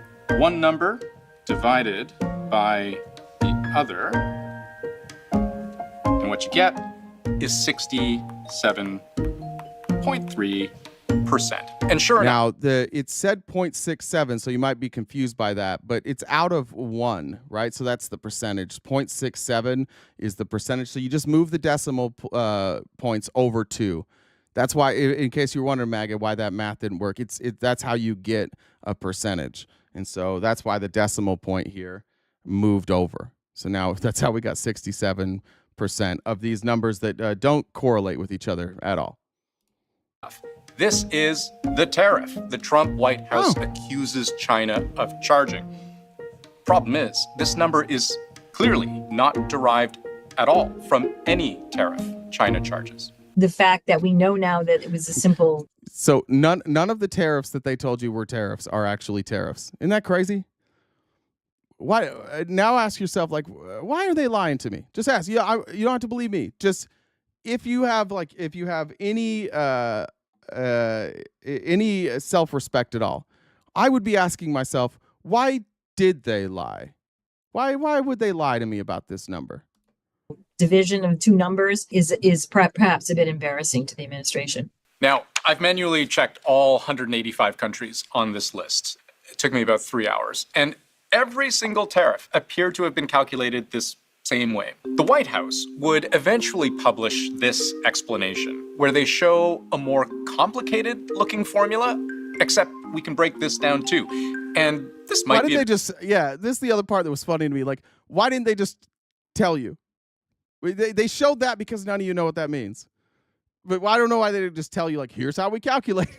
Here's how we calculated this number. And these aren't tariffs, but this is the number. Why didn't they just call it something else? They could have called it like the taken advantage of number. Whatever. Like, I'm not great with branding. Whatever you want to call it. They could have called it something clever. Instead, they just like gave you an equation. They're like, they're never even going to worry about this. That's too complicated. A bit much, but for transparency, let's dive right in.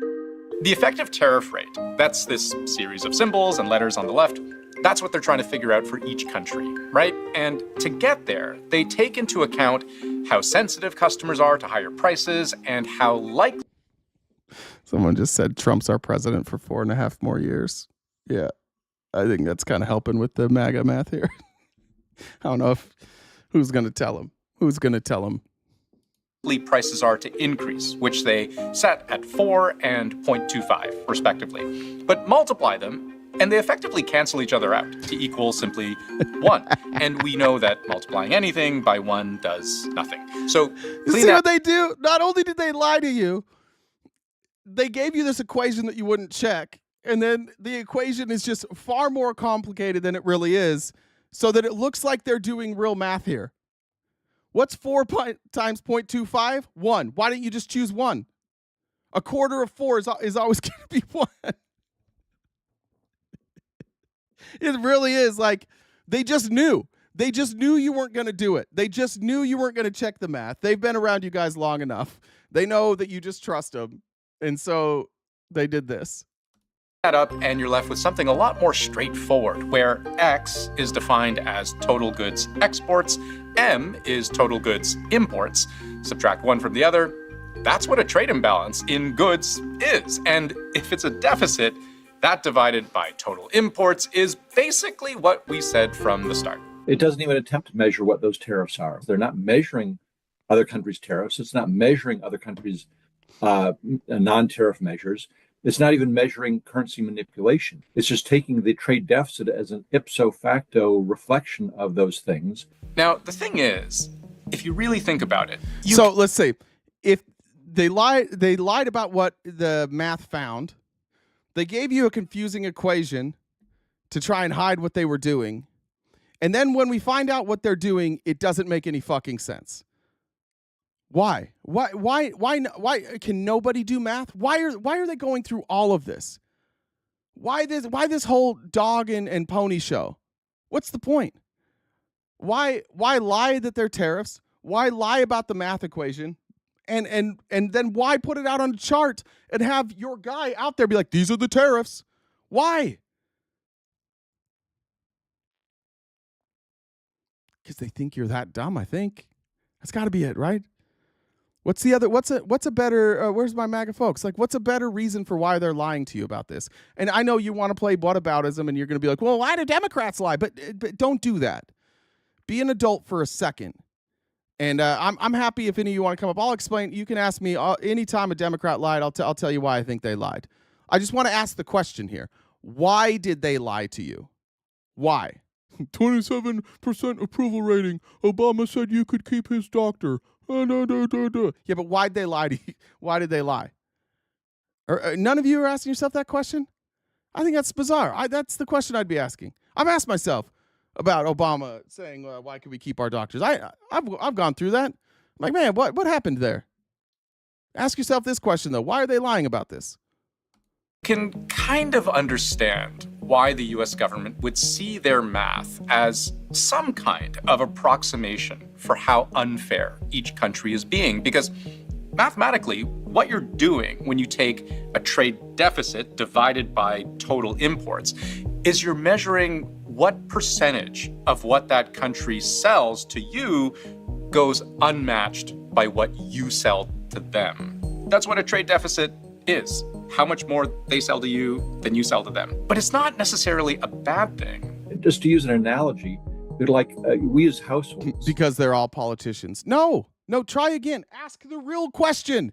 You guys all stop. Like, have you ever researched fucking anything? Why are they lying to you? Because that's what they do. So they just do it. Oh, why do they lie, though? Why do they all lie? Because they're hiding something from you, right? So what are they hiding right now? Let's all agree. Politicians lie, and they lie because they're hiding something from you. So what are they hiding? I'm helping you guys figure out how to ask questions. Now we've got, they lie because they're politicians. What are they hiding, though? What are they hiding in these numbers here? We as consumers, we have trade surpluses and trade deficits with different entities in the economy. Most of us run a massive trade deficit with our grocery store. Most of us have a massive trade surplus. He stole that from me. I think he stole that from me. I was the first one talking about grocery store deficits. I'm sure of it. Plus with our employer. They pay us, but we don't buy anything from them. Are these things that are problems we need to remedy? So in some sense, the underlying premise that bilateral trade imbalances are necessarily bad is just wrong. But Trump thinks they're bad. He would prefer to be the seller, making money, as opposed to the buyer spending it, which he's allowed to think. But again, this claim of his that all these numbers on this list are effectively the tariff rates that countries charge the US when they're just not at all, and then to use those simplistic calculations to in turn inform the actual reciprocal tariff that as a matter of official trade policy, the US is going to then impose on actual products from real businesses all over the world. You're going to have a lot of people out there believing something that's not true, namely that Vietnam has a tariff rate of 90% on US exports and Cambodia has a tariff rate of 97%. So that's just bad, right? It's so that people can say the same stuff we're seeing in the comments today. It's so that they can say this. Let me say something unpopular with the MAGA. People aren't taking advantage of us nearly on the level that you think. In fact, I don't even know if it's taking advantage of us at all. Like, if you negotiate a trade deal and it's imbalanced, I don't know that that's necessarily taking advantage of it, right? Because you can negotiate other trade deals. But the crazy thing is that, like, they're talking about all these countries, they're talking about China, they're talking about India, they're talking, for some reason, the UK, and they're saying that all these countries took advantage of us. And for decades, these countries have been taking advantage of us. Well, then how, if they were taking advantage of us, how did our power exponentially increase while theirs largely didn't? How'd that work? How is it that China has way more people than us, but we have a larger economy? How is it that India has more people than us, but we have a larger economy? How is this happening? If they're taking advantage of us, how are we winning? How do we have the richest country on earth? How do we have the biggest economy on earth if they're taking advantage of us? Here's the dirty little secret is, we're taking advantage of them. And we've been taking advantage of them forever. And the reason we have trade imbalances with a lot of these countries is because we buy things from them that we can't afford to make here because they would be too expensive. So we take advantage of their lower labor costs, their lower cost of living, and we take advantage of that labor so that we can get stuff here more cheaply. And that's the real hell of this whole thing, is that, like, why? Why are we reversing this? Why do you give a fuck? Why do you care if your phone is made in America or your phone's made in China? Help me understand that. And don't tell me it's because slave labor. I don't want to hear that shit. Don't tell me it's because of slave labor, because I'm sure every one of you with a car has a license plate, and that was made with slave labor. And I'm sure every one of you lives in a state where slave labor picks up the trash on the side of the road, because we have slave labor here too.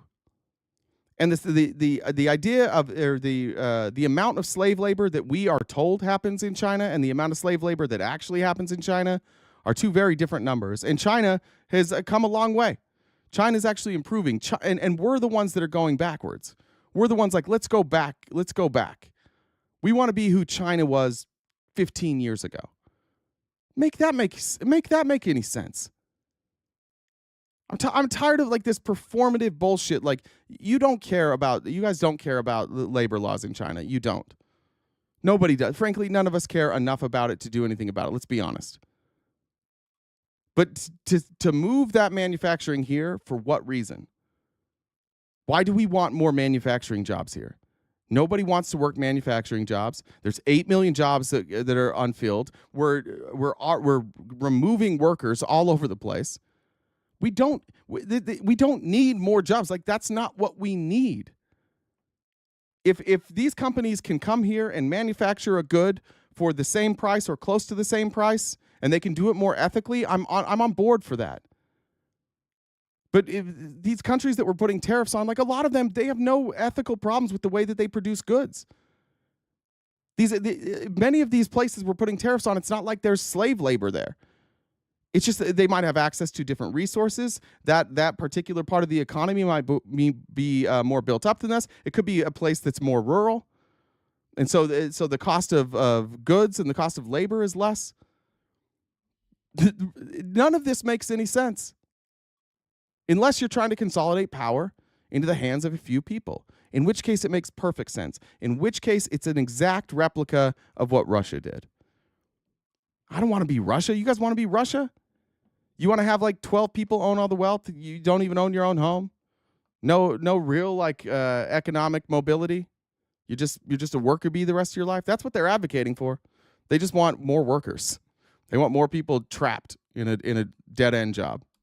Gives people a false view of the world. You know, Trump wields tariffs as a serious weapon of global trade. The word tariff to me is the most beautiful word in the entire dictionary, okay? We've seen how even the simple threat of tariffs can erase trillions of dollars in stock market value and force companies on every side of the border into a decision-making tailspin because they don't know how to plan their supply chains in the face of such wacky numbers. We may have short-term some little pain, and people understand that. And Trump would say this works towards a noble and important goal, which is to restore the economic engine of American manufacturing. Except This most recent attempt to level the playing field, it isn't supported by sophisticated models or rigorous analysis.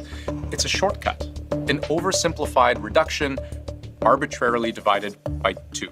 And because we are being very kind, we're kind people, we will charge them approximately half of what they are and have been charging us. The idea. Just explain like why this ideology is so flawed. We in American manufacturing, specifically when it comes to like microchips, we used to do that in Silicon Valley. That's part of how they got the name. We did that in Silicon Valley. Then at some point, Taiwan, it became cheaper to do it in Taiwan. And I think we do some in India too. I might be wrong about exactly what we manufacture in India. But eventually it became cheaper to do it in Taiwan. And so we exported that. And what's happened to Taiwan since then? Taiwan has elevated.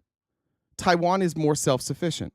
We offshored manufacturing to China, and China has become more self-sufficient. And you see the economic growth of a place like India as they become more self-sufficient.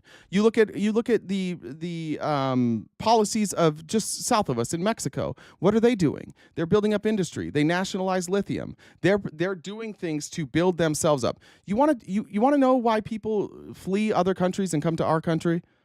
It's because of economic prosperity. And Republicans and Donald Trump specifically have this warped view of economic prosperity. They view it as a zero-sum game. They view it as if I have $1 million and you have $1 million, then you have $1 million that I should have. And they just think all money should come through the United States. If let's just say somehow Donald Trump pulls this shit off. Let's just say he pulls it off. And somehow we have all the manufacturing here and we have all the power and we have all the money.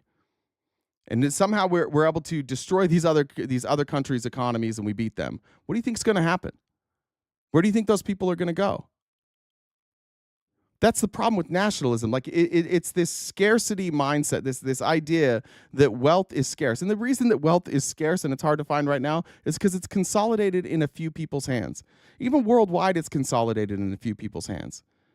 You have the Saudis who have hundreds and trillions of dollars. You have the Russians who have trillions of dollars, and they don't spread that wealth among their country. They consolidate it. They don't help other people get wealthy. And Trump sees that, and I think he's just jealous. I think he's jealous. He spends a lot of time with the Saudis. He spends a lot of time with the Russians, and I think he's jealous that they're able to control everything. Like a handful of people are able to control everything. And the oligarchies, or the oligarchs here in the United States, Peter Thiel, Mark Andreessen, Mark Zuckerberg, Jeff Bezos, Elon Musk, they've all said the same thing. Like, yeah, we really should just be in charge. It should be more like that. Like, we're so brilliant. We made all this money. We made these great companies. So we should just run the country. And that's really what this boils down to. It boils down to people being afraid, which is basically all of conservatism. Conservatism is just every day wake up and they're going to scare you that what you have right now is going to be taken away from you by shit libs like us. And so you buckle down and you're like, we're not going to change anything and we're going to protect ourselves. But that's the ideology that's driving all this, and it's nonsensical. Nobody's thinking about like the collateral damage. Nobody's thinking about the side effects here. Nobody's thinking about the effects this will have on the rest of the world, which will then, even if you don't care about the rest of the world, even if you're just like, America first, I only care about America, even if you think that way, this type of policy hurts us in the long run. It does not benefit us in the long run. Nobody ever pulls this off and it works. It just doesn't. In order for this to work, the United States will have to become colonial again. We'll have to go out and we'll have to colonize other places. We'll have to go out and we'll have to obtain other land because, like any Ponzi scheme, you run out of resources. You run if the wealth is flowing up, and it's not coming back down. Eventually, you either have to send that money back down or you have to go get more resources, and that's what we're seeing. So you have all these rich folks like the real problem in America is that we don't have American manufacturing. And so you guys all sit there and you argue like, yeah, we got to bring back American manufacturing. They're like, oh, phew, thank God. Oh, we dodged it again. They still don't realize we're controlling this whole thing and we fucked it up. The Ponzi scheme can live on. This is like a Bernie Madoff, like the last days of Bernie Madoff, desperately trying to do anything to cover up the fact that they've been running a Ponzi scheme. So they're going to deflect your attention from anywhere outside of the fact that, hey, we got an entire stock market that is made up of shitty loans and inflated values for companies that don't make any fucking sense. The most valuable companies in our country are not the ones that make the most money, and that should be shocking. That should be alarming, and the fact that it's not even close should be even more alarming. Many of these companies that are valued at billions and billions of dollars don't even make revenue because they're artificially pumped up by people saying, invest in this company, it's going to work. And so they're just avoiding that. They don't want you to know that. So they're going to tell you that the real problem is these other countries who are taking advantage of us and not the billionaires who are taking advantage of us.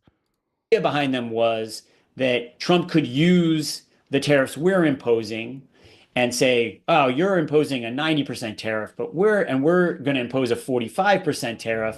So let's negotiate your tariffs down. But when the 90% number is fake, then what do you do? Like, how do you negotiate it down? If you're Cambodia or Vietnam, how do you know how far to bring it down? And what are you even bringing down? Because the core problem isn't the trade barriers you have in place.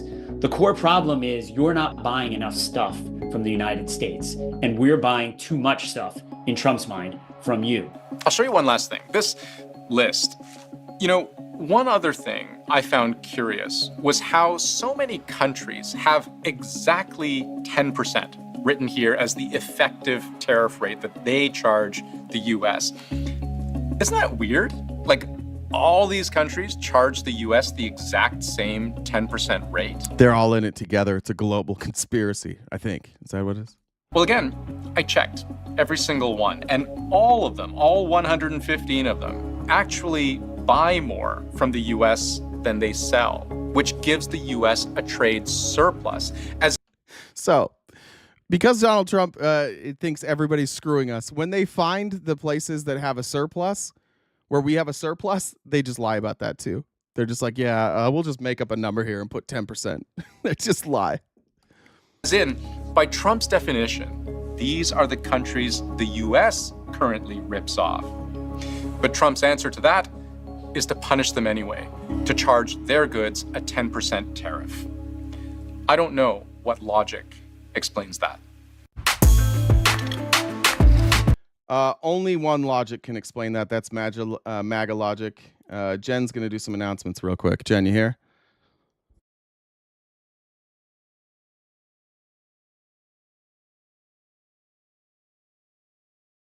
Maybe. Yeah, sorry. Yeah. The buttons weren't unmuting. That was fun. Yeah. So, as I've noticed, you guys have a lot to say in the comments. I've noticed some of you are real big mad, and you guys are talking about how much RTP doesn't know what he's talking about. You guys have a lot to say. If you guys want to prove him wrong, if you want to own this lib, how you do that is you see it under the Venmo. Jen, JENN, DUBB, the number 1. That's my Discord username. You DM me on Discord, I can bring you up to talk to me. You guys can prove him wrong all you want. I don't know if you will, but if you grow up here, that's how you do it. Also, the goal we have, you see in the top left-hand corner, that's the goal that we try to hit each day. This is our job as much as you guys hate it. So we need to knock out that gift goal by the end of the day. We go to about 1 o'clock Pacific Standard Time, so we've got about an hour and a half left to knock off the remaining balance. Please subscribe to us on Twitch. You can use your Amazon Prime sub. We've got a membership on 4 different memberships on YouTube, and also you could sign up for just a subscription so you can be notified when we go live and do all this other stuff. Also, check out our link tree. It's in both bios. We're on most other social media platforms, and we've got some different merchandise. So there's that. What do you call a zombie who whacks off? I don't know. A deadbeat. I'm sorry that I haven't matured past the point of making everything into like some kind of sexual innuendo joke. Dick joke. Yeah. It's just really hard. Thanks, Jen. Marty says, "Oh, we being petty today? I love it. Do PEMDAS next. What's PEMDAS? PEMDAS? I don't know what that is. PEMDAS? I'm afraid to Google that. Somebody asked what the name of that video was. Here it is. It's The Bizarre Way Trump's Team Calculated Reciprocal Tariffs. It's by CBC News. So that's why I pulled that up. I'm going to look up PEMDAS off this screen in case it's something horrific. What is PEMDAS?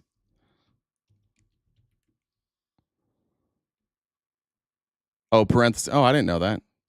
PEMDAS is an acronym for the words parentheses, exponents, multiplication, division, addition, subtraction. I don't think I ever learned that. Maybe that, I think maybe that acronym came around after I left school. I had never heard that one before. All right, now I learned a new thing. Thanks, guys. Now, after all that, here's the best Fox News can come up with. They see the markets crash. They see the tariffs. They understand that it doesn't make sense.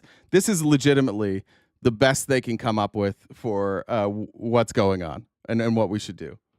Is that this is precisely what Donald Trump said he was going to do, which is always a shock when a politician does that. Which is actually not. Donald Trump did not precisely say he was going to do this. He said he likes tariffs. He did not say that he was going to make up a math equation that wasn't tariffs and put out a bunch of fake information about the tariffs, lie to the American people, and crash the stock market. I'm tired of Republicans being allowed to say we voted for this. No, you fucking didn't. You're just going along with it. He never said he was going to do any of this, and you didn't know that he was going to do this. You're lying. He said it, they say it, you all say it. You're like, oh, he's keeping his promises. No, he's not. He didn't say he was going to do any of this. You guys don't get that. You don't get to have that. You don't get to be like, yeah, I knew. I fucking knew. I just didn't tell anybody. We all knew. We just weren't telling you guys. It was a surprise. We got it. It was on the newsletter. They told us they were going to do this. We just didn't tell you. I'm tired of Fox News doing this, but here's the rest of their explanation. When a politician does that. And it's what he's been saying for literally decades, that this is what needs to be done to save the American economy. And I'll just bring up this. Go ahead. Well, I was just going to say, you have to just let him do what he's going to do. Give him some time because he is a businessman. He's a billionaire. He knows what he's doing. And when does America say, we're tired of paying the most? We're tired of paying and paying and paying and doing what every administration has done. When do we say we're standing up for ourselves and we're going to make free and fair trade? If you're charging us this amount, we're going to charge you that amount. That would only make sense like if we had reciprocal tariffs on the same thing, right? If we had tariffs on apples and the cost of labor was the same. Like reciprocal tariffs just don't make sense. There's no scenario where you're going to have like this equal thing. This idea that we're being ripped off. I'm certain that you could find some examples of tariffs where it's a bad deal for us, and we can use reciprocal tariffs to fight back against that. But the blanket tariffs is the real problem here, and they don't know what he's doing either. They're just like, we just have to trust him. We have to trust him. Enter catchphrase here. At some point we have to stand up for ourselves. They can't even tell us what they're standing up for. They can't even explain what it is that these other countries are doing to us. They can't explain how it's hurting us. They show you a number and they're like, bad, this number bad, we have to fight back. And they're like, yeah, we got to fight back. They said we're doing the fighting back now, so now it's time to fight back. You have no idea what the fuck you're fighting for. And they don't know either. And it's clear that they don't know that. And it's clear that they don't know that in the same way that it's clear that the people running Donald Trump's administration don't know that. Here's Navarro saying the exact same thing. Like they're all just coming out today. What are we going to tell the people? Just tell them to trust us. Don't ask questions. Just trust us. Going to be flying, particularly if the media will calm down and try and not get people panicked. The market will find a bottom. It will be soon. And from there, we're going to have a bullish boom. And the Dow's going to hit 50,000 during Trump's term. The S&P 500 is going to have a very broad-based recovery. And wages are going to go up. Profits are going to go up, and life's going to be beautiful here. All of that was going to happen before this. It's like I show up at your house and I just like start throwing dog shit at all your windows, right? And I cover your windows in dog shit, and then I write words all over your door like you're a loser, and you're like, what the fuck's going on? It's like, don't worry about it. I know this seems crazy right now. I know I'm smearing dog shit all over your house. I know I'm writing curse words on your door, but the sun will come out tomorrow. It's coming. And when the sun comes out tomorrow, you'll be like, all of this was worth it. Completely unrelated. Everything he just said is fucking stupid. Of course the market will eventually recover. Of course it will. Of course wages will go up. Because you know what they always do? Fucking go up. You know what the market always does? Recovers and goes up. That's not the problem. The problem is you're transferring wealth. You're crashing the market purposely to transfer wealth. But if you're just brain dead, you're not paying attention, you're going to think, and that's what's going to happen, by the way. And this is where we have to stay strong, because the market will recover eventually. And then Trump and all of his people, these same idiots here, are going to be like, we told you. No, we knew. We always knew.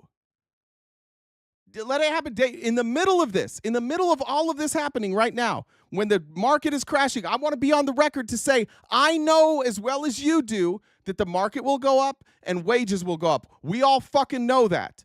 So you don't get to celebrate when the thing that is just going to happen happens. What we're upset about right now is you wiping out wealth and transferring it to rich people, and then you're going to go on later and be like, look what we did. You know when the stock market hit, you know which president, when was the last president the stock market didn't hit an all-time high? I don't know. I don't even know the answer to that. Not in my lifetime. It hit all-time highs with Biden. It hit all-time highs with Trump. It hit all-time highs with Obama. It hit all-time highs with Bush. It hit all-time highs with Clinton. It hit all-time highs with Carter. Hit all-time highs with Reagan. It always hits all-time highs. Wages always go up.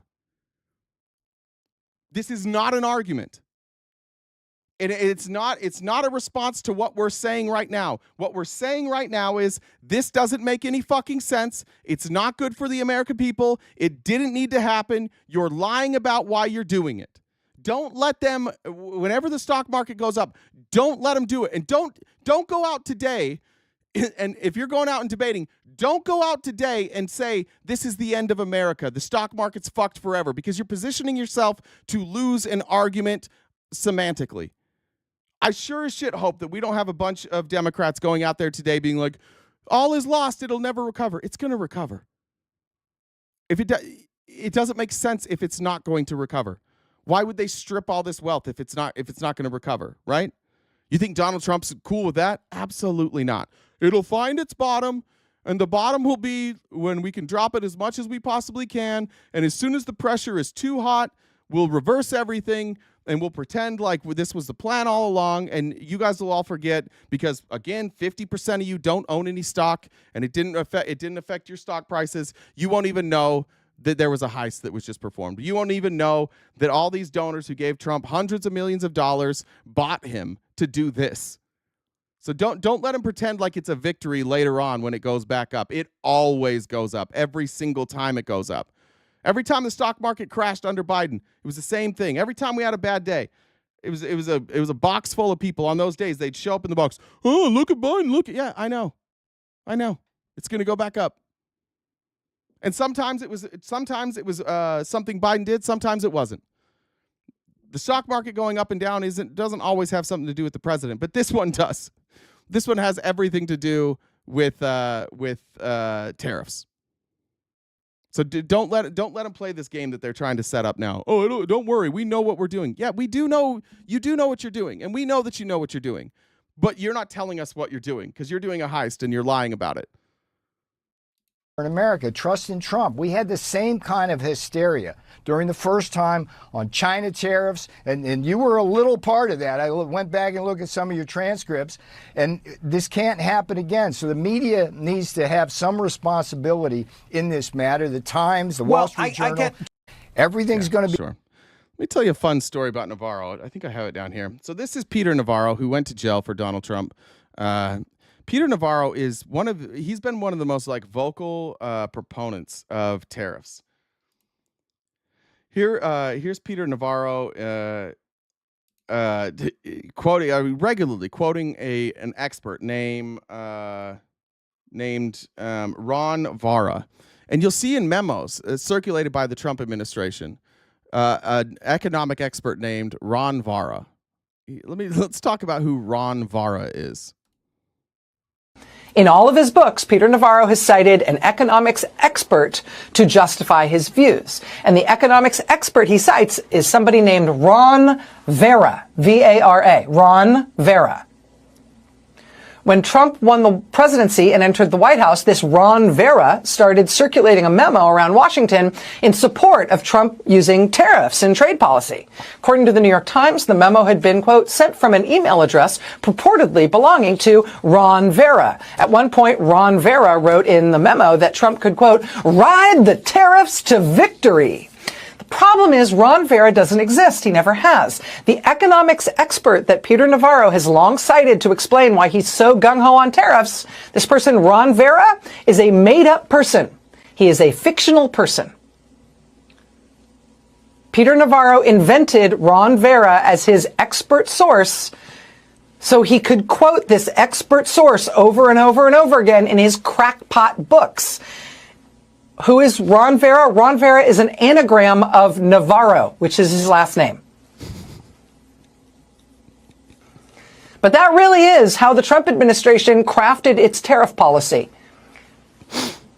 That's where Trump came up with the tariff idea. Cool.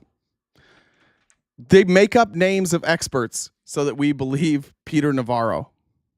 What's Peter Navarro? Why should we trust Peter Navarro? I don't think we should.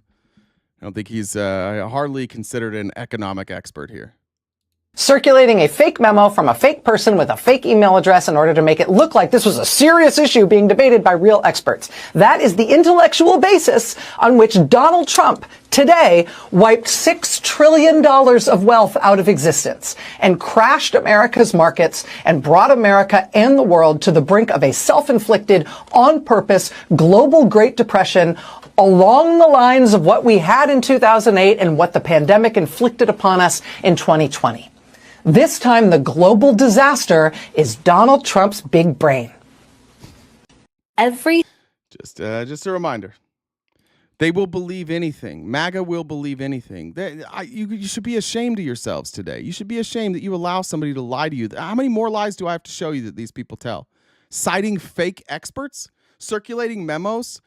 Getting that out to Fox News and to OAN and to Newsmax and saying, like, make sure, like, here's your talking points. Who are we citing? Oh, renowned economic expert Ron Vara, who does not exist and is actually just Peter Navarro, who's a spokesperson for the Trump campaign, whose job it is to go out there and defend Donald Trump at every turn.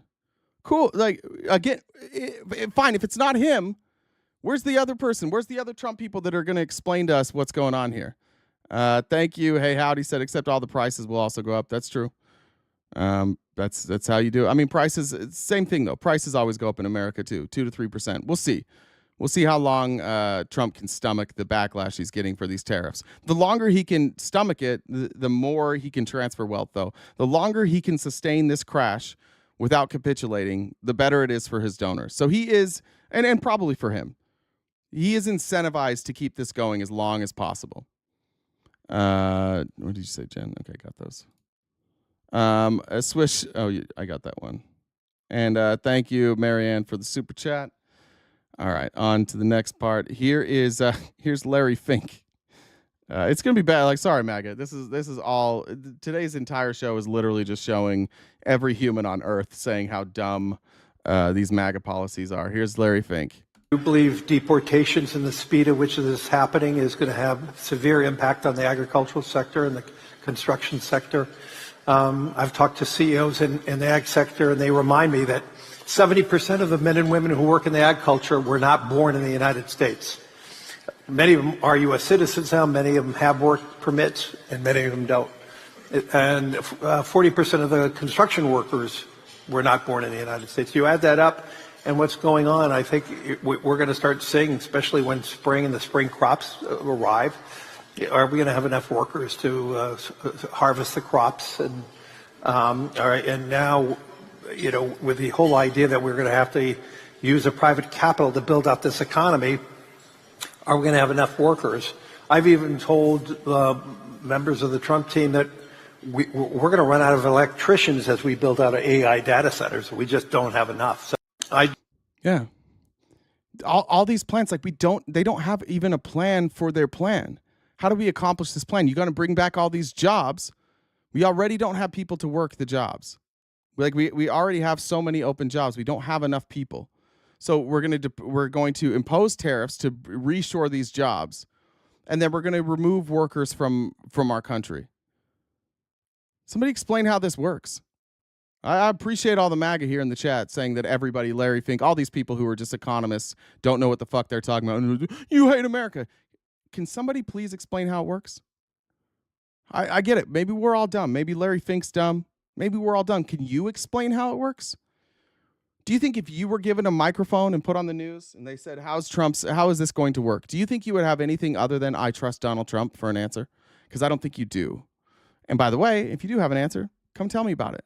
I would love to be wrong. Honest to God, I would love it if Donald Trump's plan to put tariffs on other countries gets them to lower prices, and then we get to pay lower prices for goods and pay less in taxes. I am all for that. I want to pay the least amount of taxes that makes sense. And I would like everything I buy to be as inexpensive as it possibly can be. But they don't have a plan for dropping prices. They don't have a plan for workers. They don't have a plan for paying off the debt. They don't have a plan for anything. So what are you saying we're even wrong about? We're asking you for a plan still. There is no plan. There is nothing that is being sent out by the Trump administration that should give anybody hope unless you are a person who just believes Donald Trump. That's the only hope that they're giving out there. Trust us, guys. He's really rich, so he knows what he's doing. Listen to Howard. Listen to Lutnick now. Like now, Lutnick. Here's your MAGA folks. Where's the details here, Howard Lutnick? I'll play a whole bunch of MAGA clips. Find me one person who's giving details. Here's Howard Lutnick. And he wasn't kidding. The tariffs are coming. Of course they are. Okay. Is the administration considering any kind of offset, any kind of subsidy? You mentioned the first administration, there was some bailout to farmers to help them deal with the pain from Chinese retaliation. Are you looking at that now? Not that I have not participated in any meetings with respect to that. The country is focused on, you realize trillions of dollars of factories are going to be built in America. That's huge. Are they? Are they? And sorry to cut that off. I'll let him go for a minute because here's what I want to point out here with Howard Lutnick. Howard Lutnick is filthy fucking rich.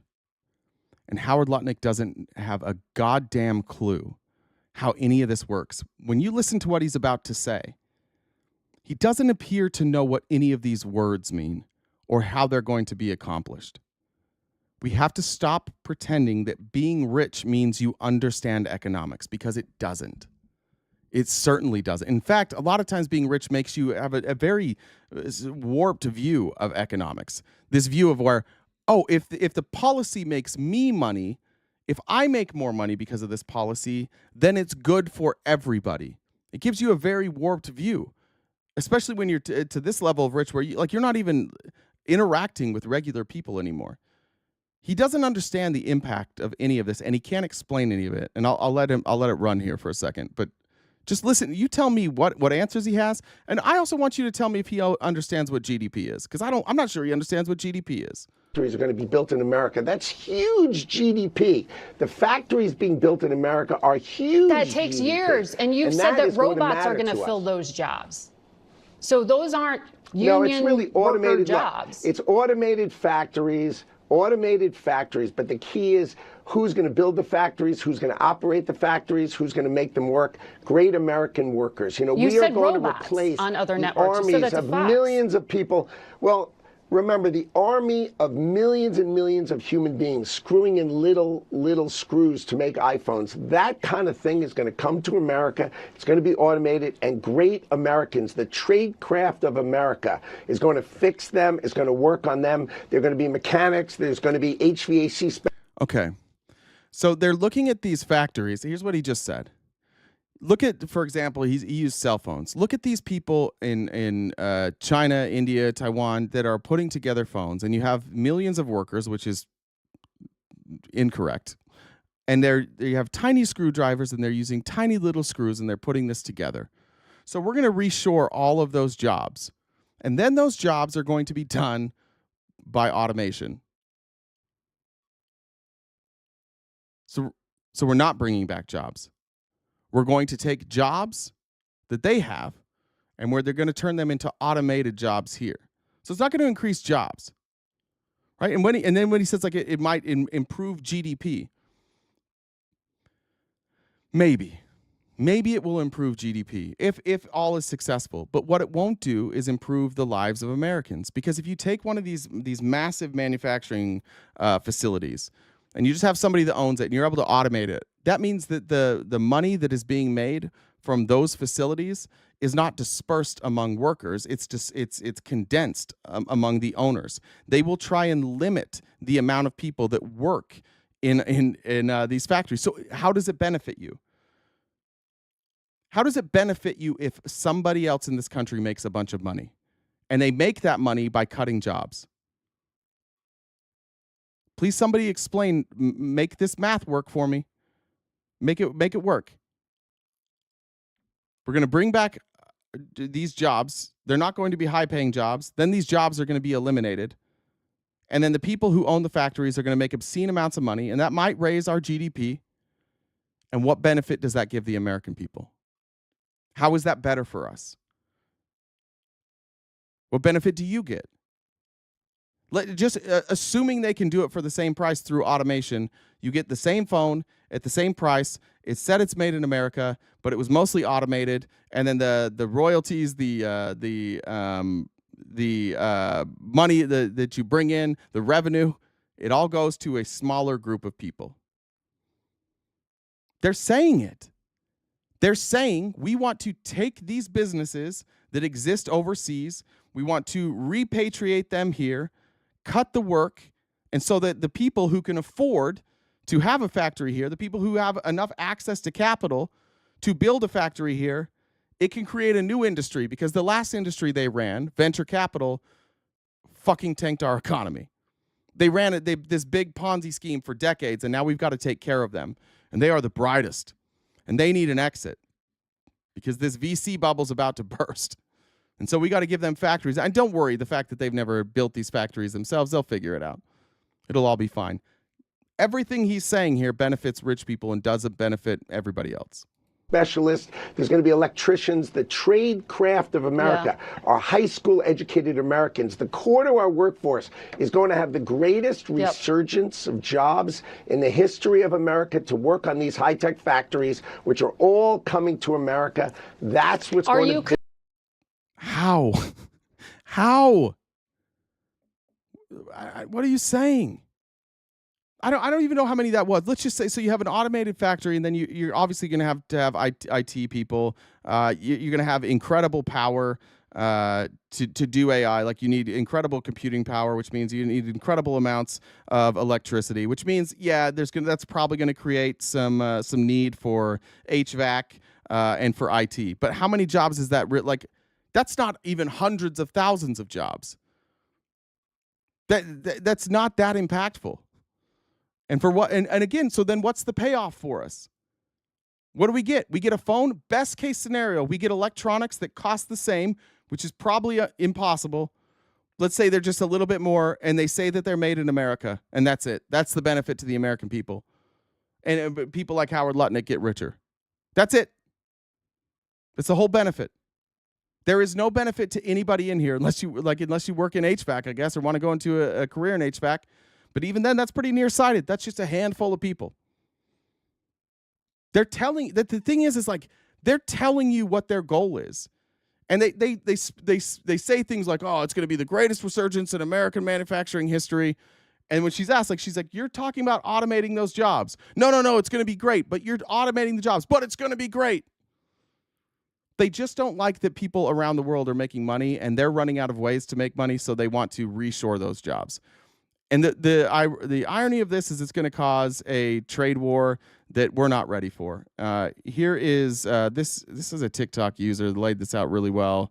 Their name is Realist Zaddy. So I'm sure you all know them. I never know who they are. But look what China's doing in response to what we're doing. Now, remember, we have put up a wall between us and every other country. We've alienated our allies here. And we've decided that we're going to slap tariffs on there. And China is like, okay, well, we're going to lose our largest global trade partner. So what are we going to do? We need to replace that global trade. How can we do that? How can we, now that the United States is just unilaterally doing shit, I guess we don't have to play fair anymore. And the Chinese have the leverage. They have the leverage that we don't have. And they're going to use that leverage. And this is why I think ultimately we're going to lose the trade war. But if Donald Trump doesn't back down, if Donald Trump doesn't admit defeat, China's going to win this trade war, and here's why. China's about to go nuclear on American intellectual property, and they are not messing around. So intellectual property rights on American design products is really key to allowing America to sell premium products globally. So think iPhone, think Dyson vacuum cleaners, think Microsoft Word. So until recently, China has actually put in restrictions on copying of American goods, mostly to meet international trade regulations. But a couple of days ago at the China State Council meeting, they basically said, we don't care anymore. If you put in tariffs on us, we are just going to open the doors for IP infringement. We're going to copy everything that American businesses create, and we're just going to sell it at like 5 cents onto the dollar. Essentially saying that we're going to undercut all of your products. They're going to become worthless, and the rest of the world is going to benefit. And because China has... So people are saying like China's been doing this for years. That's true. And that's part of the reason we've used tariffs in the past. We've used tariffs and we've used our leverage, and the fact that we were a global economy and that the rest of the world was doing trade with us, we use that as leverage against China. And that's why China for the last couple decades, like they've been more strict on IP. They've infringed less on our IPs than they had previously. Ironically, as China has been stealing our ideas less and less, you know who's stealing our ideas more and more? Amazon. Amazon's been doing to American citizens what we accuse the Chinese of. And Amazon's the one that stands to benefit from this. Amazon has the money to rip off all this shit. Amazon has the money to take an idea that you come up with and reproduce it in a cheaper way than you. And Amazon is going to be at Mar-a-Lago or at the White House, and they are going to be asking for exemptions from Trump for these tariffs, and they're going to get them. Just wait, just watch. In the coming weeks, you're going to see big businesses go to Trump, massive corporations, and they're going to ask for carve-outs, and they're going to get carve-outs. Because Amazon, Apple, Microsoft, Google, Facebook, Tyson Foods, Big Oil, Big Pharma, they're all doing this same shit. They're all doing to Americans what we accuse China of, but without the xenophobia. So MAGA doesn't give a goddamn when it's Amazon doing it. In fact, every time Amazon does it and we try and fight back, you know who Amazon goes to in Congress? Fucking Republicans. When Amazon workers want to negotiate higher wages, who stands in their way? Republicans. Ironically, the big companies here in the United States are doing the much worse than what China is doing. But now China's hands are uncuffed. They are not, if Donald Trump wants to do this trade war, China's going to go to every country that we do trade with, every fucking one of them, for anything that we make. And China's going to go to all of them and they're going to say, you know what? We will provide this good for you that you used to get from the United States, and we'll do it at a 5% tax cut. We'll give you a 5%, or not tax cut, a price cut. China's going to go through and they're going to undersell us all over the world. And because we have alienated ourselves from even our closest allies like Canada and Mexico and the UK, and nobody wants to deal with a fucking psychopath that just one day is like, 30% tariffs on you, 30% tariffs on you. Nobody wants to do trade with somebody like that. So what China is going to do is China's going to go swallow up all these trade deals and all these manufacturers that from all over the world that the United States thinks that they have the leverage to bring back to America. China's going to say, how about this? Keep the manufacturing here in China, and we'll do trade with you at a discounted rate. Don't buy from the Americans anymore. And they don't give a shit. They don't care if they buy American goods. They're not all star-spangled patriots. They could give a fuck. They want to do trade with people who are reasonable, who are sensible, who are consistent, and they want to do it at the cheapest price. And frankly, the Chinese are more consistent, they're more reasonable, and they do it and they're doing it at a better price. China has all the leverage right now. And this is why people warned, Trump, you can't beat China in a trade war. Your best option with China and India is cooperation, which is what our country's been doing for 30 years. Which is why China isn't going after all our IPs like they used to do. We've been able to use our leverage as this massive market by saying to China, like, you don't get access to our market anymore. And then China, they couldn't go anywhere. They had to have our market. But if we alienate ourselves from the rest of the world, then China takes up our markets everywhere. Mexico will become a massive importer of agriculture all around the world. Investment will pour into Mexico. Investment will pour into Canada. Investment will pour into South America. It will not pour into the United States. This is such misplaced anger and misplaced economic pressure. It is a huge fuck up, and it's an inability of this administration to recognize leverage, and when they have it and when they don't, and they don't have it because they gave it all away. They had it when Trump took office, and they've given it away. And if he doesn't fix it soon, all of these other countries will have trade policies in place, and they're not going to want to undo those trade policies to come back. And then you're going to have a psycho in the White House that's like, "We'll go to war with you if you don't do it." It's just bully ball, and I get Republicans who like that because your leaders don't make any sense. They don't have any good policies, and you don't want to vote for libs because we're too compassionate, and so you're just like, yeah, let's play bully ball. I don't think this is a war we win. I don't think it's a trade war we can win. Not the way that it's being played right now. Has the manufacturing capacity to do this, they can build American products, American design products at scale. They don't have to circumvent the quality anymore, like they used to have to, right? With a patent, you have to go around and make slight alterations so the product isn't as good. But they're now saying, we're just going to copy it one-to-one, and our products are going to be just as good as yours. You design them, we don't care, and we're just going to make the money off it because you're hurting us. I mean, it's easy to see the rest of the world responding to us, and look where the rest of the world is lining up. They're not lining up with us; they're lining up with each other. Trump's overplaying his hand. Here's Larry Summers again, this time on CNN, just simply pointing out the same thing that anybody who isn't deep read in MAGA's world sees. Like, this is incoherent. It's incompetent. It's nonsensical. Nobody can make sense of what Trump is doing here outside of just like, hey, we're transferring wealth here. That there's real disappointment that the president is doubling down on his errors. That policies that everybody on the outside sees as misguided are simply being reinforced, and that's very damaging for our economy. President Trump's trade advisor, Peter Navarro, told investors to, quote, sit tight, don't panic. We've heard trust in Trump. And then, as my colleague Betsy Klein was reporting, we've just heard a lot of mixed messaging. Are these tariffs for negotiation? Are they to bring back manufacturing? Are they staying? Are they going? What do you think about the messaging coming out of the White House and the advice to everyday Americans to just trust in Trump on this? Economic policies coming from administrations for 45 years. I've never seen as much incoherence and irrationality as we saw on television today.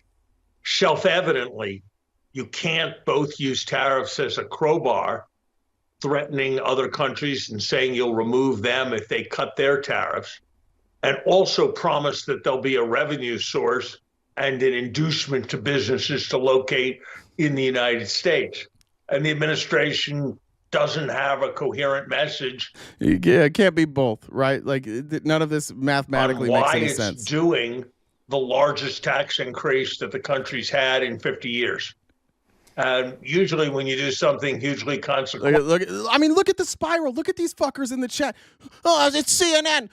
Fake news. You guys are so goddamn programmed. Somebody's asking me to say something nice about Trump. You need to say nice things about him. CNN, fake news. You don't like America. Oh, the libs are down. You don't have answers. That's the whole point. That's the point he's making here. Fine if you don't like it. Fine if you don't like CNN. What's the counterpoint? How come none of you ever come up here and tell me the counterpoint? We invite you every single day. Come up and counter any of these points. Give us a different definition. I would love to be wrong on this. I don't want to hurt. I don't want Americans to hurt. I don't want people stressed right now. You know what the reality is? This kind of economic crash, the reality is people are dying. People will kill themselves over this. People will take their own lives. Every time we have a massive crash like this, people die.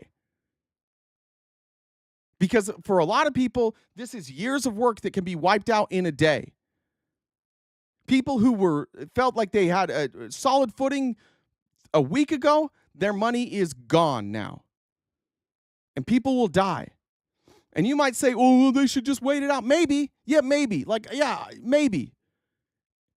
But I think our leaders should think about that before they make stupid decisions. I think we should weigh in people's lives when we make decisions like this. I think our leaders should say, like, do we want our entire country living in fear? Donald Trump does. That's why you guys exist. You live in a perpetual state of fear. It's all you know. It's all you've done for 10 years now under Donald Trump. You just wake up and you're told to be afraid of something every single day. And whatever you're supposed to be afraid of can never be as bad as what's happening now. That's why you see in the comments people are like, oh, well, what's a woman? Huh? What's a woman? Oh, what about Joe Biden? Why did Joe Biden pardon his son? Because all you have is this perpetual state of fear that you are force-fed every day. And so when real problems come up, real things that affect you, unlike a trans person playing sports, when something's really affecting you, you revert back to trans people because you don't know what the fuck to do. You've just been told that we're the bad guys and that we're going to ruin your life, and you got to be pissed off and fearful about something every day. It's the only way MAGA makes any sense is if you're mad. Because if you start asking questions to MAGA, they don't have answers. I'll go ahead. I'll send you to my YouTube page. Go watch a single debate I've had in the last 3 weeks. Watch any of them. Find me a MAGA person who could answer a single question about any of this. You guys have no fucking clue. You don't. You wake up, they tell you to be mad, you get mad, you follow orders, and you show up here, and you guys say the same thing every day. I cover a different topic every day, and every day, it's the same shit. Fake news. Oh, you guys are just mad. TDS, trans people, Joe Biden's son, Russia, Russia, Russia. You say the same shit every day. You're on repeat. And the reason you don't have answers is because you're waiting for them, and nobody has them on your side. There is literally nobody with an answer. None of you. None of your experts. No Republican has given us an answer yet on what the plan is here. They just keep saying, oh, this will bring back manufacturing. How? How's it going to do that? The only way this works is if the whole world says, all right, Trump, you're king now. And you guys hope that they do it. And I don't think they're going to do it. We're just living in reality here. Trump overplayed his hand. The world is not bowing. They're not coming to the negotiating table. They're all making alternative plans. You thought he had more leverage than he did, and frankly, I probably thought he had more leverage than he did. He doesn't seem to have the leverage that he hoped he would have. And my biggest concern with Donald Trump is that this is a person who has never admitted they were wrong. This is a person who, when they get caught lying or when they get caught being wrong, they get louder about it. They pretend that they're right. They pretend that the facts don't line up with them means that they were actually right and not wrong.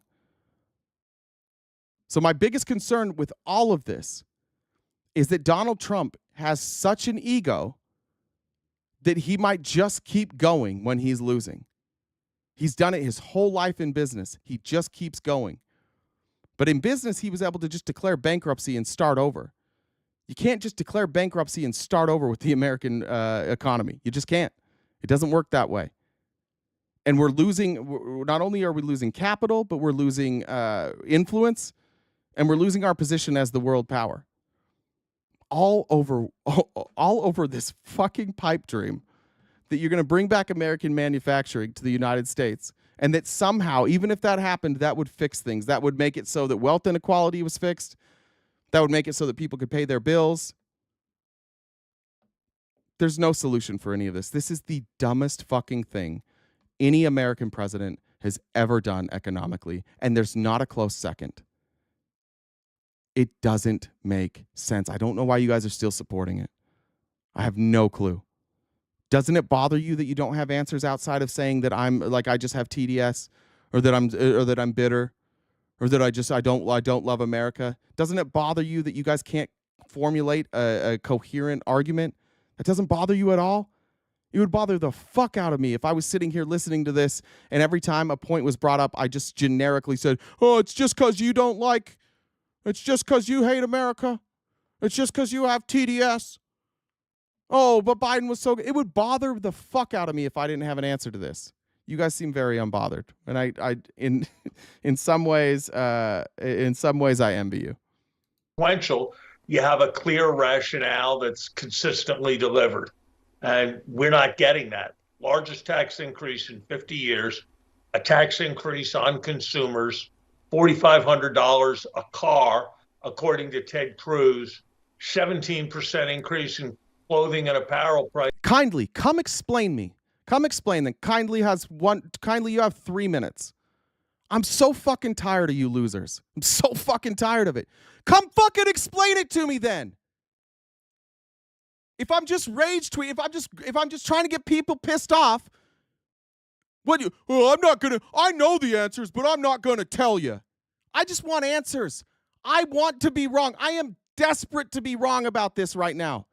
This is not good for me. It's not good for the country. I'm desperate to be wrong. Come explain it. One of you. You don't understand economics. Trust the process. Come explain it. Come tell me how this is going to work. I'll give you my platform. You can tell me all about it. But you sure as shit better have some numbers. It sure as shit better be something better than you just trust Trump. He's rich. Please explain it. I'm desperate to be wrong here. According to the Yale Budget Lab, $3,800 per consumer, according to the Yale Budget Lab, and they can't even agree on why they are doing it. It's no wonder that markets have lost confidence in this administration, and this administration telling people that. Boom, there's the answer. Here's the answer. You make money talking shit about Trump. That's true. That still doesn't answer my fucking question. It should bother you that you don't have an answer to this. It should bother you that you're more upset at me than this. It should bother you that you're mad at me for pointing this out that you don't have answers to, and you're more mad at me because you don't have an answer. That should bother you. Be an adult. Be a human. Grow a fucking spine. Pull your pants up. Get out of the cuck chair. Go reclaim your wife and talk to me. I don't like him. I don't like him. Not one bit. Yes, we make money here by covering the news, and unfortunately, this guy's in the news every day. And yeah, I probably would do worse if Donald Trump wasn't such a catastrophic fucking failure. I agree with all that. You're right about that, but it should still upset you that you don't have an answer other than to attack me. It should upset all of you. They should ignore the market judgment. I don't think is going to be very reassuring to people. What would be reassuring would be a sense that the signals that have been sent from politicians in both parties, from the Federal Reserve, from dozens of other countries, from almost every guest. Okay, I'll give you a lot of people say in the chat that you've given me the answer. All right, I'm here. Here's my question. How do tariffs that aren't how does lying about what the tariff size are and putting reciprocal tariffs on other countries, even if we're just going to call them that, even though they're made up, let's just pretend that these are reciprocal tariffs. How does it, one, benefit you, and how will it fix our economy? I just want to know. How does it do? What's it going to do? What are the effects of reciprocal tariffs that are going to be beneficial for Americans? So far, I've been called a soy boy. No plan there. Don't even know enough than Warren Flassen. Senate needs to step up. Be prepared to be sucked into the economic black hole. It's easy. It's Discord. Biden's there we go. Now we got Biden. Biden's stock market crashed 20% and stayed down for 2 years. That's not true. Bro, what? Hold on. Let's just look at it. This is just simple. Let's look at the stock market. All right, that MAGA told me that Biden crashed the stock market and it stayed down for 2 years. Let's get the date here. Biden took office in January of 2021. The market crashed and it started going. It crashed and it went down until roughly June, and then it rose his entire presidency, and now we have a crash. Where's that 2-year block where it stayed down? Looks like it was going up. To me. All right, so that's not an answer. I've worked most of my life, and I've been in and out of the hospital from tearing muscles. All right. Do we have any answers here? Or we got any? I'm still looking. Soy boys are the mannequins at Fox Entertainment. The lies they come up with. Are you the definition of soy boy? Must be sticking up for that one trans friend. Yeah, there we go. The transphobia is in here. We're going to receive a check for all our extra taxes throughout the year. How about that one? Yeah. When? When are we going to get that fucking check? When are we going to get... We're going to start... They promised me they were going to send checks. How? Let's talk about this. Let's talk about this, Michael. The Republican Congress just passed a spending bill that runs a $1.9 trillion deficit. There is no surplus. So they're going to cut you a check for a $1.9 trillion deficit? You're not getting checks until that deficit is wiped out. And their plan gives us $1.9 trillion. So try again. This should be embarrassing. How are you guys not embarrassed by this? This should be devastating to you. Not one of you? You all said you had an answer. I'm a Republican. Yes, Biden's economy was better. There we go. Tariff threshold. As the tariff threshold go up debate. Let's see. Immigrants that the U.S. depend on to pick crops at half wage rate, poor housing. Nothing. None of this makes any sense. Biden's stock market was way overvalued. Cool. Yeah, I agree with that. It was way overvalued. It's not. The president doesn't own the stock market though. Nobody during COVID, mind you.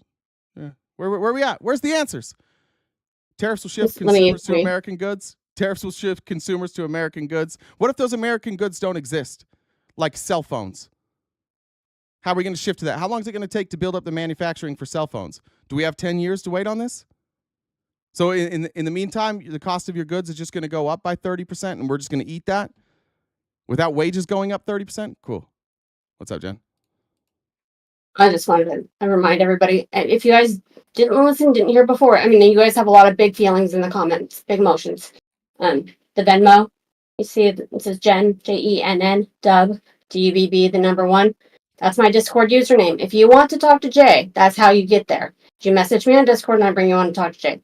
So you guys can actually have this conversation. You won't, because you're not capable of actually articulating what you're saying in the comments with any statistics or facts. The check. But if you actually... Oh, sorry. If you grow up here, that's how it happened. That's how you do it. I also just want to touch on, we've got about 45, a little less than 45 minutes left of the show. So we have that gift goal in the top left-hand corner, Venmo, Cash App, PayPal, Super Chats, all go towards knocking out the rest of that gift goal. If you haven't subscribed to us yet, please do so you can get notified when we go live, when we do other special events. And then also check out our link tree for our other socials and our merch, all that good stuff. What do you call it when you hang out with a corpse for a bit before it hits the incinerator? I don't know. It's getting dark. Wake and bake. I know about that. Thank you. Let's see. Christy says, how do you deal with all the MAGA chuds on YouTube? I just want them to, I want to talk to them. They don't want to talk. MAGA chuds don't want to talk. Emerson, can they name one successful business Trump had? Cam says, keep telling him, boy. Marty said, come on, Jay. I think that was in terms of me not remembering the acronym. Did I miss any here? Rory said, dude, pinch me. I need to wake up from this nightmare. Except all the price of everything will go up from Hey Howdy covered that. Yeah, here we had somebody said, where was that? When you start building your own infrastructure and own resources, you don't have to worry about tariffs, do you? Yeah, but we don't have that, do we? We don't have our own infrastructure and our own resources on some of these things, and they'll be more expensive here. So yeah, we don't have to worry about tariffs. We'll just have to pay more. None of you have any idea. This is crazy. This is honestly crazy. Somebody's like, you think you'd understand economics better than a billionaire? Fuck yes, I do. Yes. I'm trying to think of a billionaire who's just like some economics mastermind. Like Warren Buffett? None of them became billionaires because they understand economics. I'm concerned that you think that the more money you have means you understand economics better. Most of the economic experts in this country are not billionaires. That's not how any of this stuff works. I don't think you know. I think most of you guys don't know what economics is. But I want to point out we've given you guys 10 minutes now, and so far all you've done is insult me. Still no answers. Still nobody willing to come up and explain it to me. This should bother you. You should be upset that you don't have answers. You should be like, man, goddamn, why don't I know any of these things? You just trust him. That's it. That's your answer. Your answer is you just trust him. And enjoy it. Like you guys are already cucks. I'm sure you won't mind being cucks to oligarchs.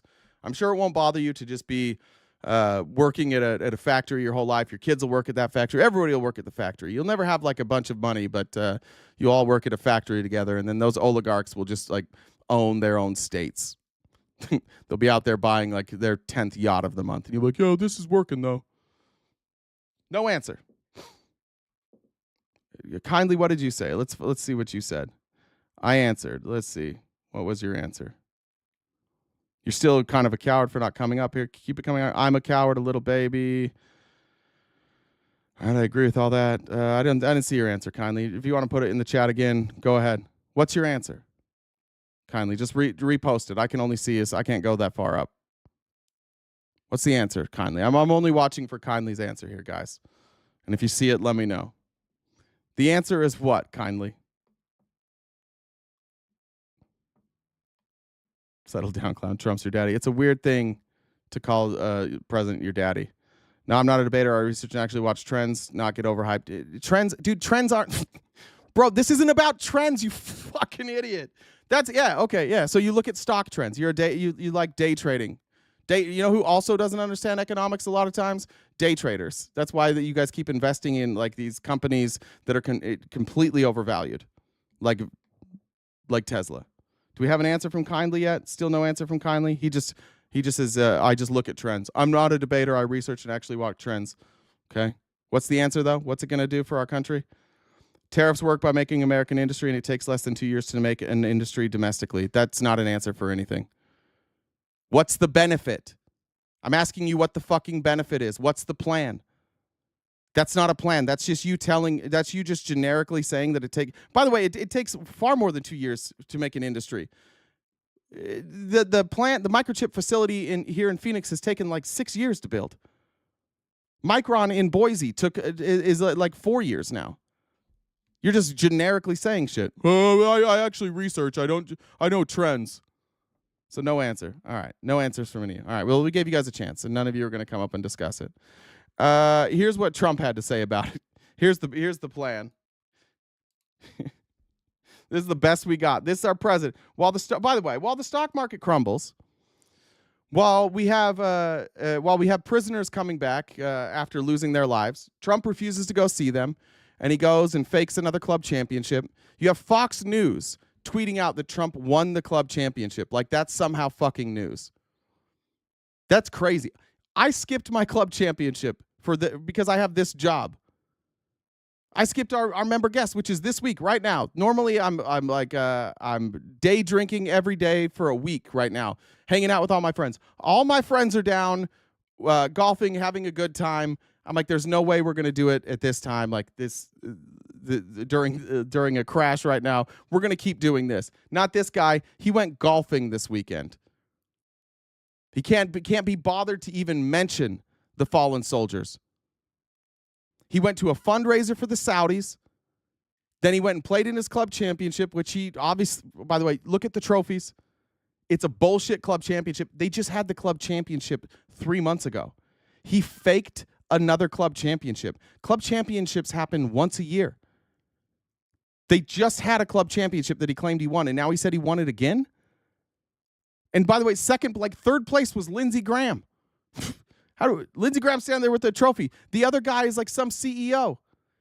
Literally, Trump beat a handful of his own donors and called it a club championship win. Fox News reported it, and then here's Trump. Trump's finally going to speak to the people, and here's what he has to say. Talked to a lot of leaders this weekend. Can you tell us, sir, were there any deals made? I spoke to a lot of leaders, European, Asian, from all over the world.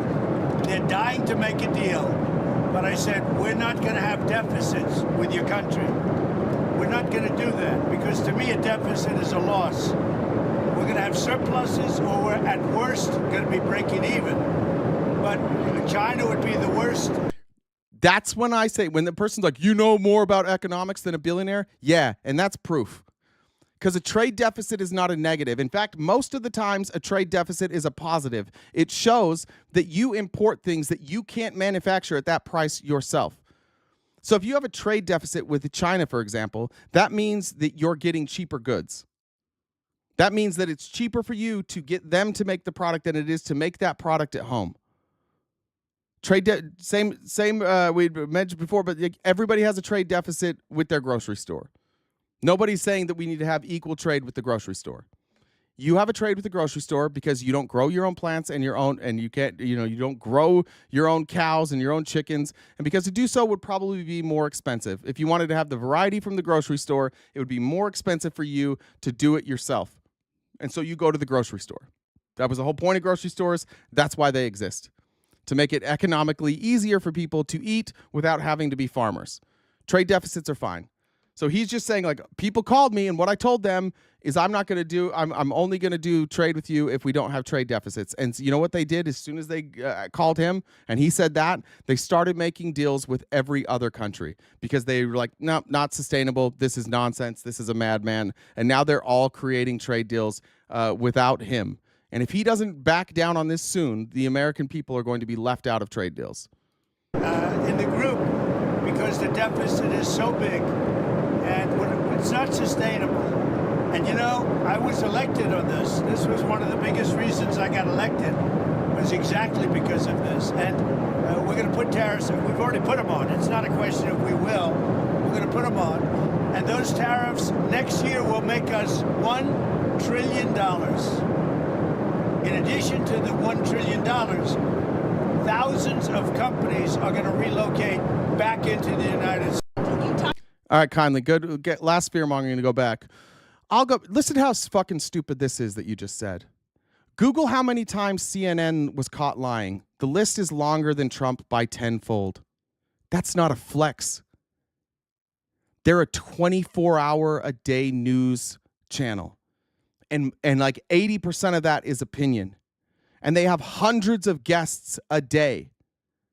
We're talking about tens of thousands of people on CNN for 24 hours straight. And you're like, they lied 10x more than Trump. First of all, you probably made up that number. But 10x is way too low. You're comparing tens of thousands of people and a network that broadcasts 24/7, 365. And you're like, look, they lie more than this one person. Amazing. Now find me this. Here's a real challenge for you, kindly.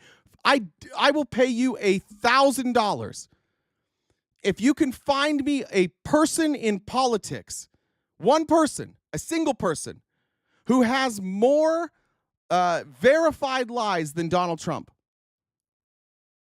You will not find one person in politics who can come close to the amount of lies he told. You just had to compare an entire news organization that broadcasts 24/7, 365 with tens of thousands of guests a year. Many of those lies that CNN has been caught telling are Republicans. Republicans every single day. Some Republican on CNN every single day lies about the election being stolen, and that would be included in the lies that CNN tells. You have to compare a whole fucking news organization to Donald Trump. Go compare the amount of times Biden lied and Trump lied. You will not come close to finding a single politician who has lied more than this man. And you guys all do the same thing. Well, look at the lies the Democrats told. All of us? The whole thing? All of us? You have to use all of us to compare Donald Trump? What does that say about how bad he is? That you had to go to a news organization to compare the lies. That's why you're not a debater. That's why you're not a debater.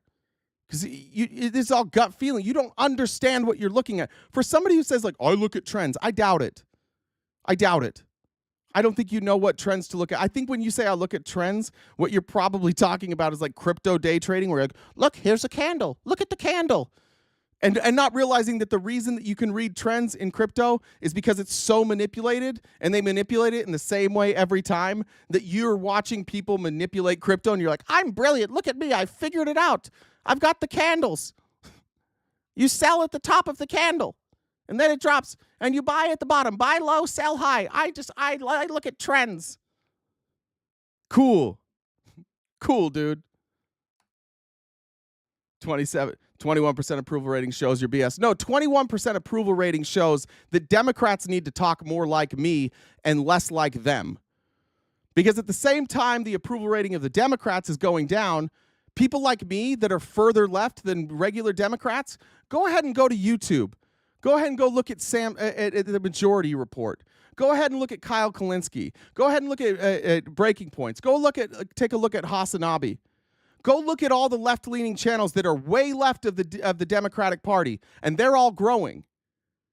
And CNN's bleeding, and MSNBC is bleeding, and Fox News is bleeding, and Ben Shapiro is bleeding, and Glenn Beck is bleeding. The reason the Democrats are in trouble is because they don't sound like me. If they sounded like me, they'd be doing a hell of a lot better. Everybody that sounds like me is growing right now. Everybody that talks about what I'm talking about, all of their channels are growing.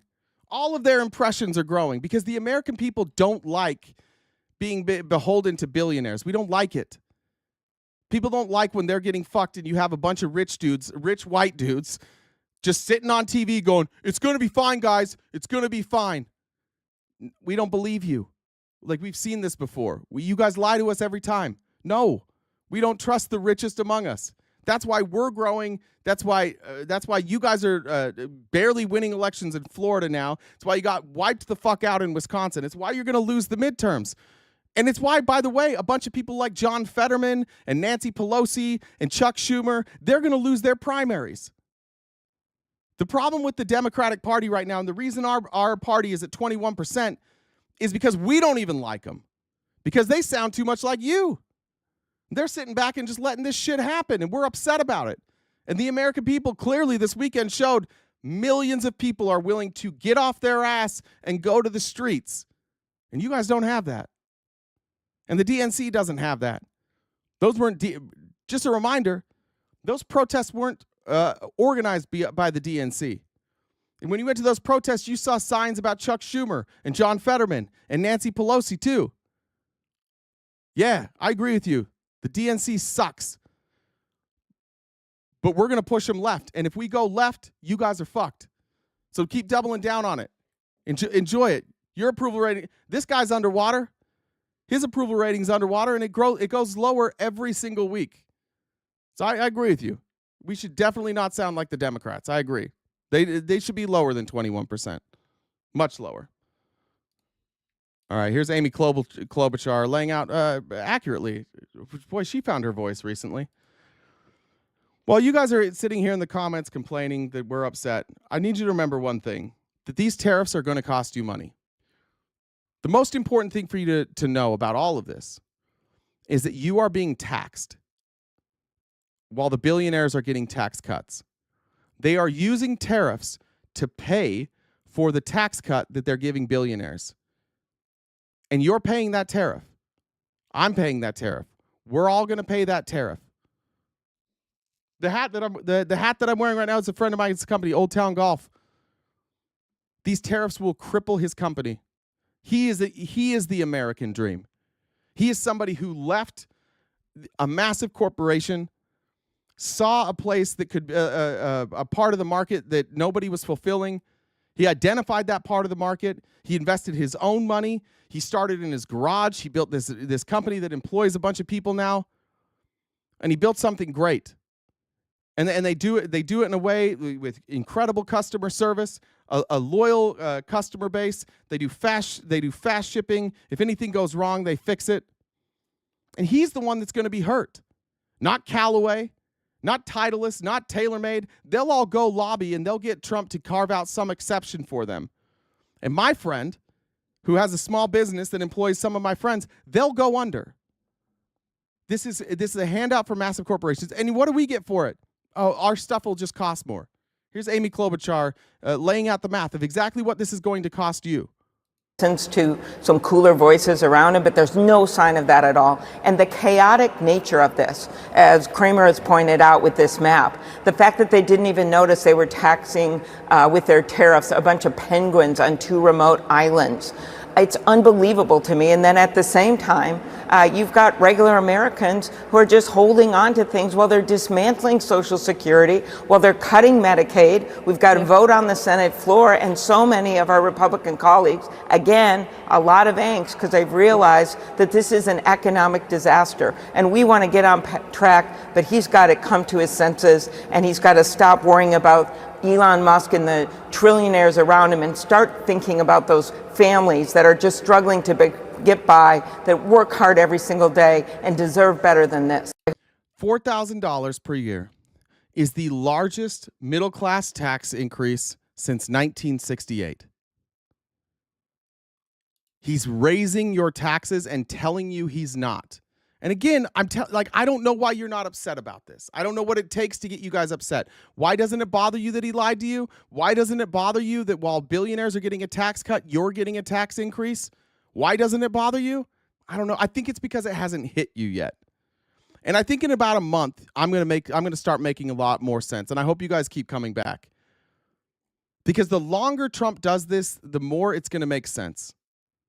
And frankly, the more it's gonna lead to a bunch of people recognizing that we are consistently being fucked by corporations in this country. And Donald Trump is the most powerful politician in my lifetime. And he has so much power to do so many great things. He could get universal health care passed tomorrow. He could make school free. He could make college education free. He could make trade school free. There are so many wonderful things he could do because of the power that he has and because of you guys, because you will do whatever he says. And he uses all of that power, all of it, to be a bully and to give tax breaks to rich people, all at your expense. You're the ones that are going to pay this. You're not going to get a bill in the mail for $4,000, but at the end of the year, the average American with these tariffs is going to pay $4,000 more than they should have. Or that they needed to. Also so we can reshore American manufacturing, which won't make your life better. It'll make shit more expensive, and most of you aren't going to work in manufacturing. So it's not going to make your life better. So you all have to pay for this adjustment. You all have to pay the increased taxes while Trump negotiates a good deal for his friends. All for you to have what? So you can say that your shirt was made in America? Cool. Why the fuck do you care? We don't want free. Well then stop using the roads. No roads, no libraries, no school, no police, no fire department. Stop using everything then. Go live off the fucking grid. No more power. Don't you dare charge your phone. Don't use your phone. Don't use your internet. We don't like free. Everything, the reason that you exist in the way that you do is because the government pays for things. You do like free. It's just you don't want to admit that your people are wrong. I want to pay $12,000 a year for healthcare and then have a $20,000 deductible and have to pay a copay every time. That's real freedom. Of course you want free.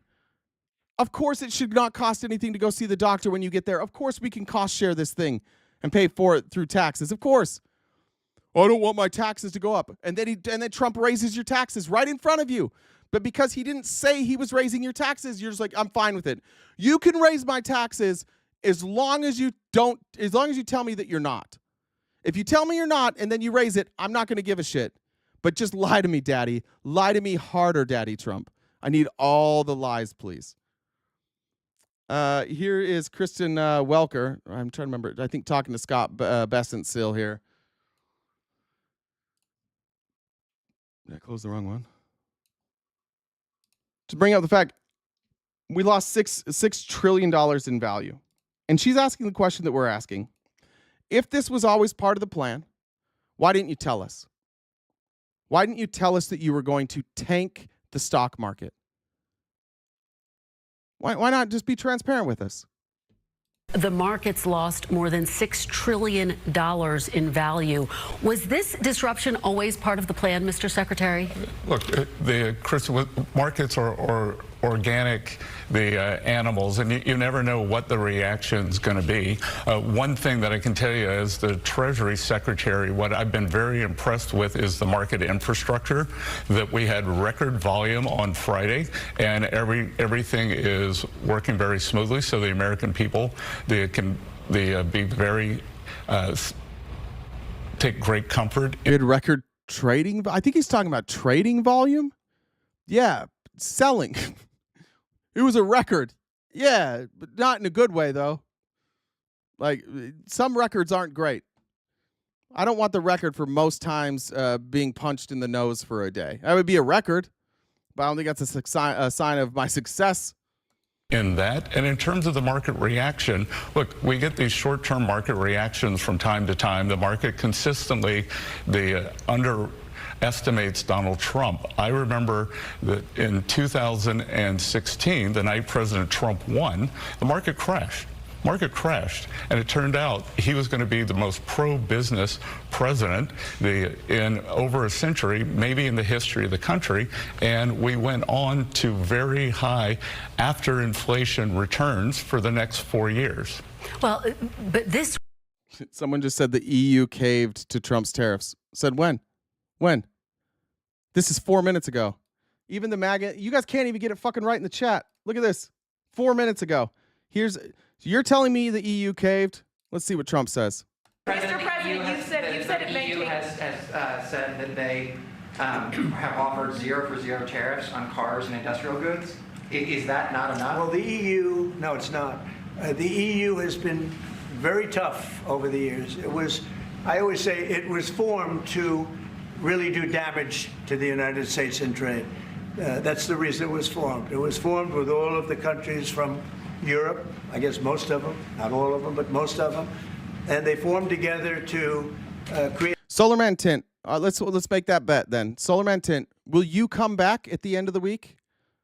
Will you come back at the end of the week if these countries haven't caved? And will you be apologizing?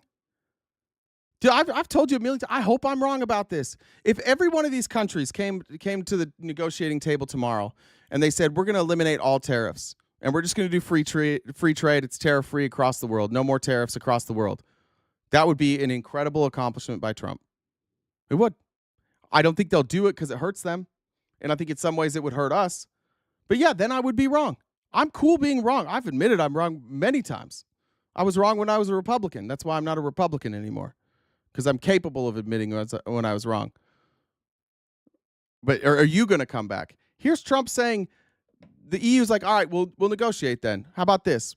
We'll do 0% tariff on autos. Trump's like, no. So I don't know. Did the EU cave? I don't think the EU caved. I think they tried to negotiate. They're all going to try and negotiate. Like, they want to make this work.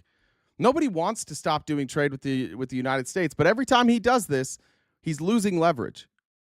A little bit of a monopoly situation. The whole left is just wrong. Unified force against. Thank you, Mary. Sorry. The United States for trade. So they have NATO, which is largely the same countries, and they took advantage of us dollar-wise and militarily until I got there. You know, I was able to get $600 billion from NATO. Mr. President. Has nothing to do with tariffs at all. That's just him like saying like I will win because I got NATO to pay more, which I mean that fair enough to him. That is one of his accomplishments, but it's not working here so far. Okay, so the EU didn't cave. Thank you. Here we have, by the way, this is cool. We have Trump here next to a war criminal and a genocidal maniac, and Pete Hegseth, who is just loves Netanyahu because they both have so much hatred for Muslims. They both have a kind of the same stated goal of killing Muslims. So that's cool. But no, Trump didn't cave on the EU. You're just, I don't know who told you that. Sorry, bud. Charlie Kirk must have tweeted it, and then you you came in here. Jen, let's see. Did I miss any? I didn't read this one from Push Pop. Trump said that he will raise China tariffs if China doesn't take away their 34% tariffs. He's a toddler. Come on, people, we can do better than this, said Trudy. What did it say? Their comments keep getting flagged because most usually drop the R slur. Watch the data over the bureau that records. Kindly says, no, dumbass, I actually watch the data over the bureau that records. That doesn't make sense. That's nonsense. Melissa said, for the Dollar Train, thanks, Melissa. Vanessa, thank you for the donation. I missed those two, maybe, or just that one. All right. Looks like, what do we got left? We have 15 minutes left.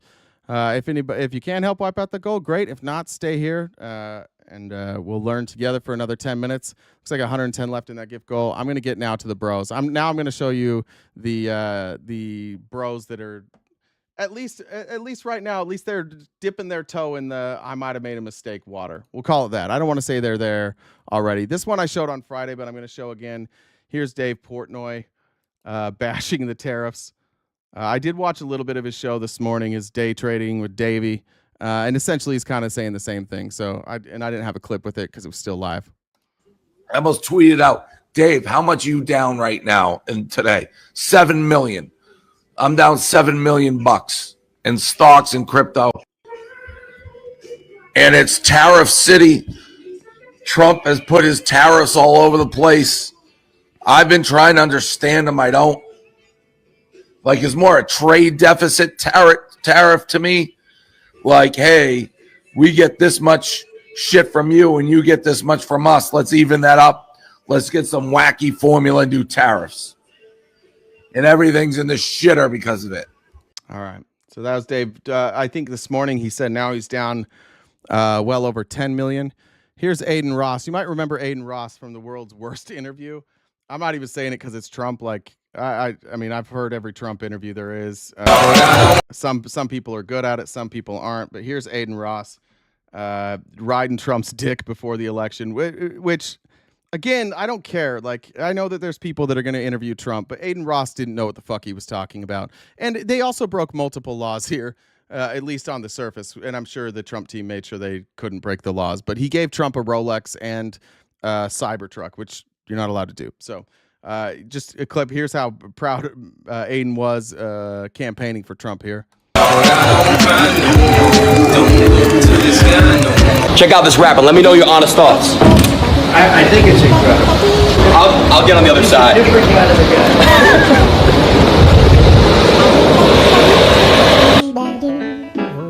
Should I show that to the audience? Yeah, they can see it. Oh, I didn't know this. Now I know it's worth it.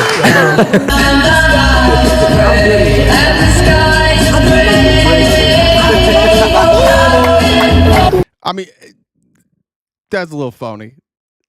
What? Look at this song. Aiden's like, I love this song. Anyway, so that was Aiden Ross there. Susan, thank you for the donation. And also from, I forgot to read Mika's earlier. It said, shout out YouTube channel. Thank you very much.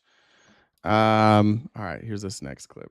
Here's him with Sneeko. These are just incel superheroes, Sneeko and Aiden Ross. They treat your sons, your cousins, your nephews to hate women, but here they are talking. I think this was yesterday, Friday maybe. What is that, 1700? Bitcoin's at 82. 82? That's not that bad. He is bad. Yeah, I know. Oh, now he's going live for sure, bro. He's definitely going live tonight. It's probably gonna hit 1500 this week.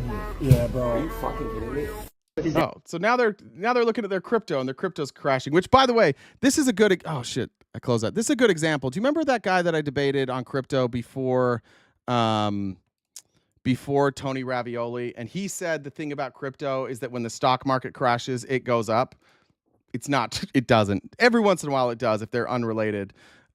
People are selling off crypto like crazy, and that's why it's crashing. Then here's Aiden explaining how much money he actually lost. Guys, you want to be honest with you? Let's see. Guys, you want to be honest with you? I don't know how many of you guys are invested in crypto or stocks. What the fuck is going on with our country? Guys, why am I poor? Like, what is going on in the world right now? Why the fuck is this going on? Can somebody please explain what's going on? Why are we all losing? Why are we all negative right now? Like, does anybody know why? Yeah. We all do. The only ones that don't are the ones that are like hearing your administration go, no, it's going to be fine. The reason you guys are all confused is because you're getting vague-ass answers from the people who are stealing from you. You know why? You know what happened to you, Aiden Ross? You're a tool. And I don't mean a tool like you're a douchebag. I mean you are a tool, and they used you as a tool. The reason Trump went on all these episodes and the reason that these people have been promoted over and over and over by right-wing politicians and lobbyists is because they saw influence, and they influenced them to join a Ponzi scheme, which is cryptocurrency, and they used their influence to pump and dump over and over and over again. And so they took these people's audience, and they used them, and they convinced them to take all their money and invest it in crypto, and then it would go up and then down, up and down, up and down. These guys rode the wave with them, and then they brought them in, and they're like, hey, there's actually some secrets here. We got some insider treatment. Because you're going to shout this out to your friends, let me just tell you this. Why don't you go buy Solana? Go buy Solana today, and then tomorrow shout out that you bought Solana, and then when it goes up, because it's going to go up really fast, because we have 10 other people just like you with millions of followers, you guys are all going to tweet out how great Solana is, and all these people are going to go buy Solana, and then when it peaks, we'll let you know, sell it, and you just made a cool $3 million. And so these guys got all, you want to know why they were so such big Trump dick riders? That's why. Because Trump told them it was because of him and his policies. Oh, yeah, I'm pro-crypto. This will go on forever and ever and ever. That level of increase, financial increase, is unsustainable. And everybody's been saying it. But when you're in it and you're the one that's making those gains, you don't believe it. You're never going to believe that these gains are going to stop. You're never going to believe that it's a Ponzi scheme because you're in it. And you're making shitloads of money. And now that's why, now they're looking at the same people who said crypto is the future. And they're like, what's going on? And those people are like, oh, I'm not going to take this call. And maybe it bounces back. Maybe it doesn't. But that's why they don't have answers, because they don't understand any of this. It's not a mystery. Like economics, the stock market, all this shit, it's not a mystery. It's not just like a thing that nobody has control over. It's a thing that we don't have control over. And so when the stock market doesn't make sense, it's because people are manipulating it. When Tesla is the most expensive auto manufacturer stock in our country and they make the least amount of money, you know it's manipulated. So when you see stocks and crypto and it's like, this makes no fucking sense. How did Hawk Tuah Girl's coin go from like 0.03 cents to 50 cents a coin? How did it go up by 20,000%? What is it? What does it do? It does nothing. It's because it's being manipulated. And they're all very confused by this. They were just on the right end of it. They all thought they were brilliant. They all thought that they were smart. They're all like, oh, dude, I understand finance. I watched them. I saw the candle. I saw the candle. You buy the dip. Buy the dip. Hodl, hodl, hodl. Candle, candle, candle. I tried to get into crypto. Like when I first sold my business, I was like, all right, let's check out crypto. And I spent a lot of time. Honestly, a good amount of money. Like paying for people's Patreons and like their programs. What I realized very quickly within about 3 or 4 months is they were all saying the exact same thing. Every one of them. And none of them had real answers. But somehow they were always ahead of the game. And by the time they tweeted that they were investing in a crypto, it had already gone up and they were just pumping it higher. And I realized pretty quickly that in order to make it in crypto, you've got to have insider information. And that's why they don't like the SEC. That's why they don't want any regulation, because it's entirely insider information. That's how the whole thing works. Here's Tim Pool shouting out his shit. This is all you need to know about Tim Pool. He's the laziest, most brain-dead right-wing content creator. Trump did more to eliminate billionaires and millionaires this week than the left has done in decades. Nobody wants to eliminate millionaires and billionaires. We want our country to make sense. We want our economics to make sense. That was his takeaway. He's definitely not going to criticize Trump. He's not allowed to.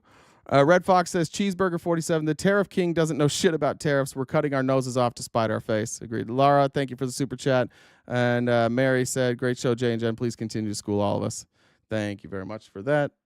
Let's get to even Joe Kernan, CNBC, like Mr. MAGA. Nobody was happier that Trump was elected than Joe Kernan over here on CNBC. Listen to Joe Kernan today with, again, Peter Navarro, or what was his name? Like Ron Vara. Listen, Kernan's done with it now. And I think from policy institutes on both sides of the aisle, the methodology that was used has been universally derided as being non-serious, I don't know whether you know exactly who came up with the formula, but it allowed you to at least characterize most of these countries as being their tariffs well above the reality of the situation, so that when you say that we're going to do half on them, it was much higher than anyone anticipated. And I think you'd have to concede that this was not the market reaction you were looking for. There's a way of maybe incrementally trying to accomplish some of the things that the president wants to do in a reasonable, serious way. And this just almost across the board has caused what you're seeing in the stock market and a lot of head scratching and head shaking on whether anyone really knows what they're doing in this case, Peter. All right, well, Can you at least acknowledge that? Sure. No, I can't, because no, I can't do it. It's a good point. But here's the thing, like, what kind of leader just walks away, implements tariffs, watches the market crash, and then just walks away? Just heads down to Mar-a-Lago and we don't hear a peep from him for 3 days. Whatever you want to say about Donald Trump, whether you like him or not, that is horrific leadership. In no scenario, in a time of crisis, is walking away and going silent the sign of a good leader. That's the sign of a pussy. That's what it is. That's the sign of somebody who can't handle criticism and doesn't want to hear criticism.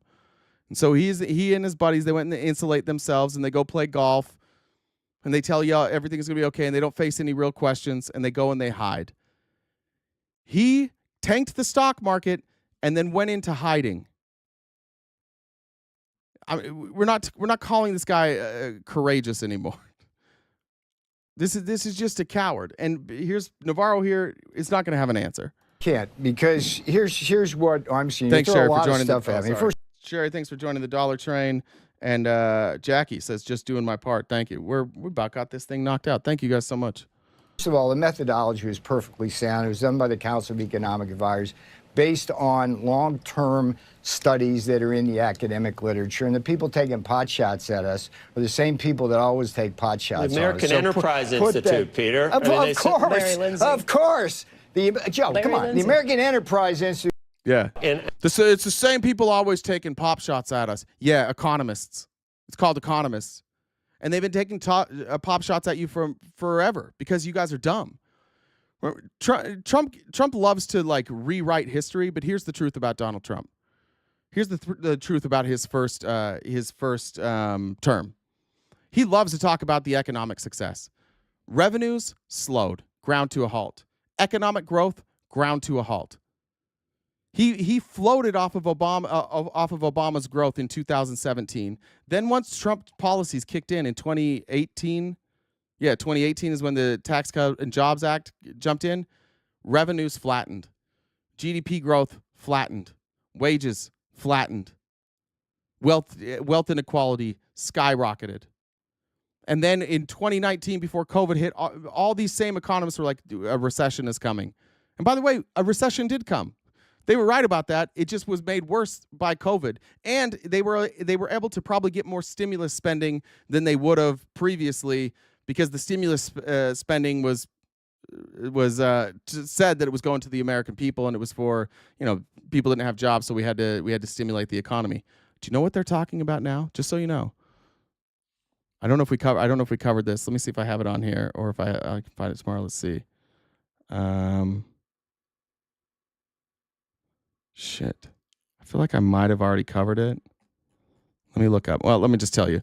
What they're saying now, the Trump administration, what they're saying now is that we are going to, there's going to be short-term pain, and then we're going to find a bottom, and then we're going to stimulate growth. How are they going to stimulate growth? They said we're going to stimulate the economy until these manufacturing jobs can get back into place. What does that mean? For everybody here, what does that mean? What does it mean to stimulate the economy while we're waiting? Bail out. They're going to bail out. They're going to use taxpayer money, and they're going to bail people out. And they're going to use tariffs that are charged to mostly us, and then they're going to do a bailout, which will increase our debt. This 4 years, I'm gonna predict that this 4 years spends more in total percentage, like increases the deficit by more than any 4 years in American history. We will explode the deficit more percentage-wise with this administration than any president in American history, which is incredible to say. Like, but that's what's happening. We're on pace to blow every other presidency out of the water. And when you combine the 4 years before and the 4 years after, Donald Trump will statistically be the worst president in history. He's already close. He's already close to one of the worst in history. This is a moron you guys have chosen, and I love that you're still doubling down on it. That's fine. Allie says, all these Trump swallowers and simping in the chats.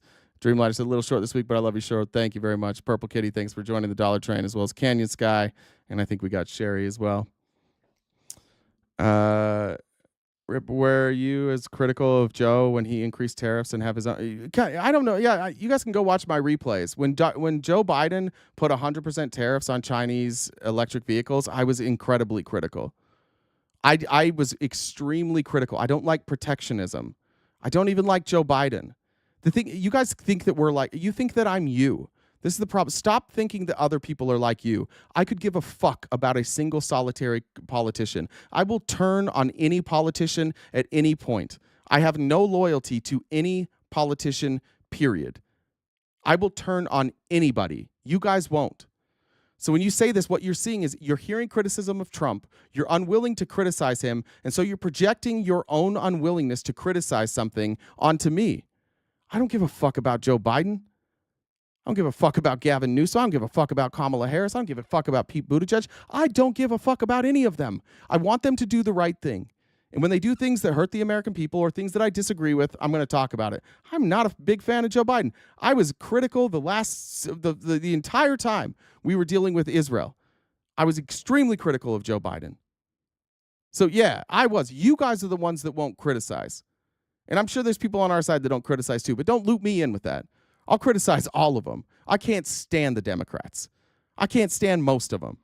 I criticized Hakeem Jeffries last week. I criticized Chuck Schumer.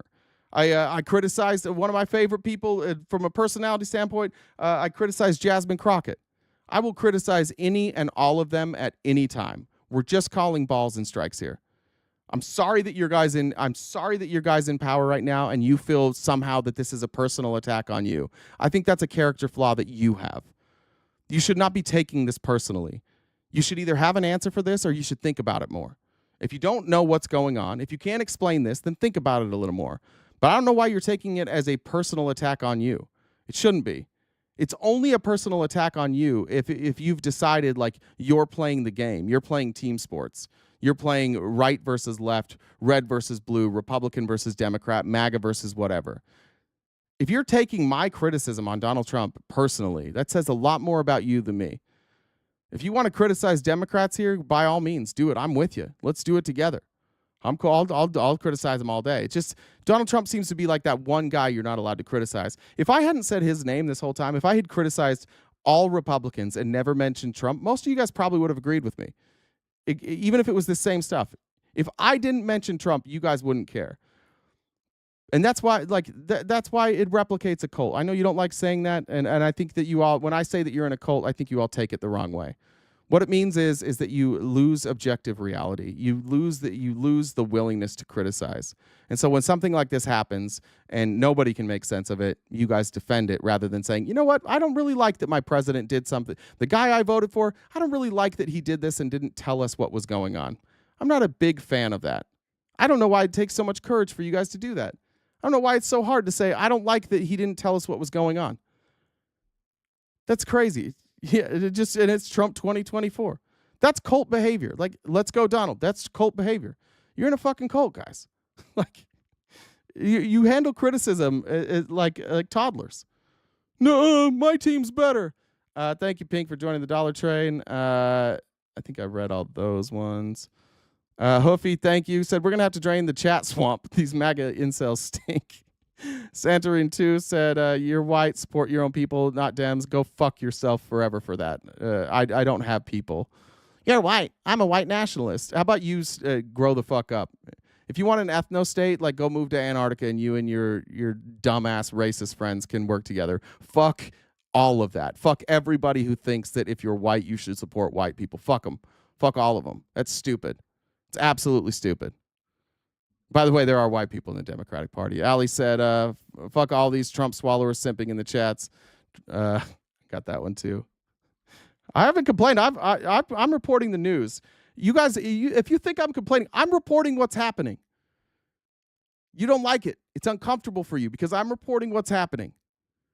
I want the country to be better. Do you want the country to be better? I want it to be better. And that's going to start with our elected leaders telling us what the fuck they're doing. If you don't like that I have to guess what Trump's doing, if you don't like that Peter Navarro, who works for him, has to guess what he's doing, I would say maybe you ought to point the finger at Trump and be like, hey, could you explain some shit so that we're all not left here guessing? I think that's more on you. Kathleen, thank you for the donation. Linda, Natalie as well. Lisa as well. Appreciate that. Let me do some math here.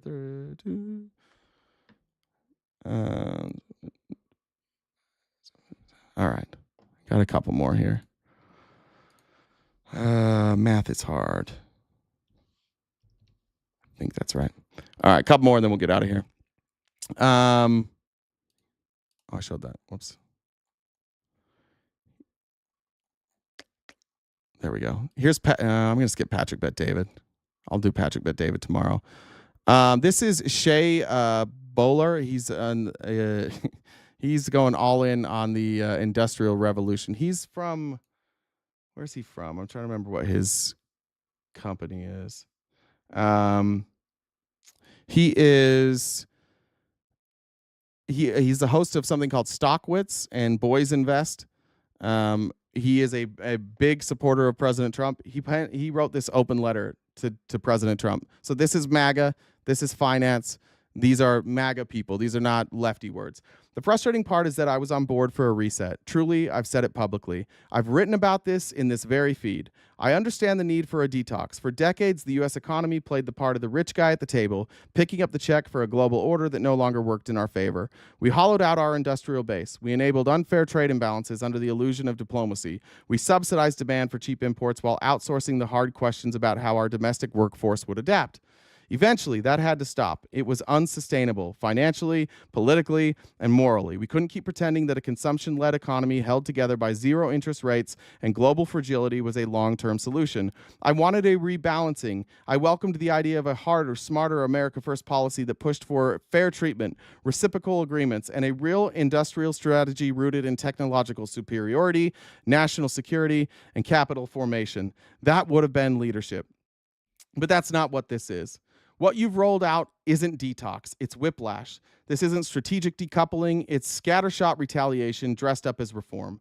There's no roadmap, no operational playbook, no clear articulation of where this ends or what metrics of success even are. It's not an attempt to responsibly unwind America's role as the global shock absorber. It's a brute force attempt to disorder the existing system with no viable alternative in place.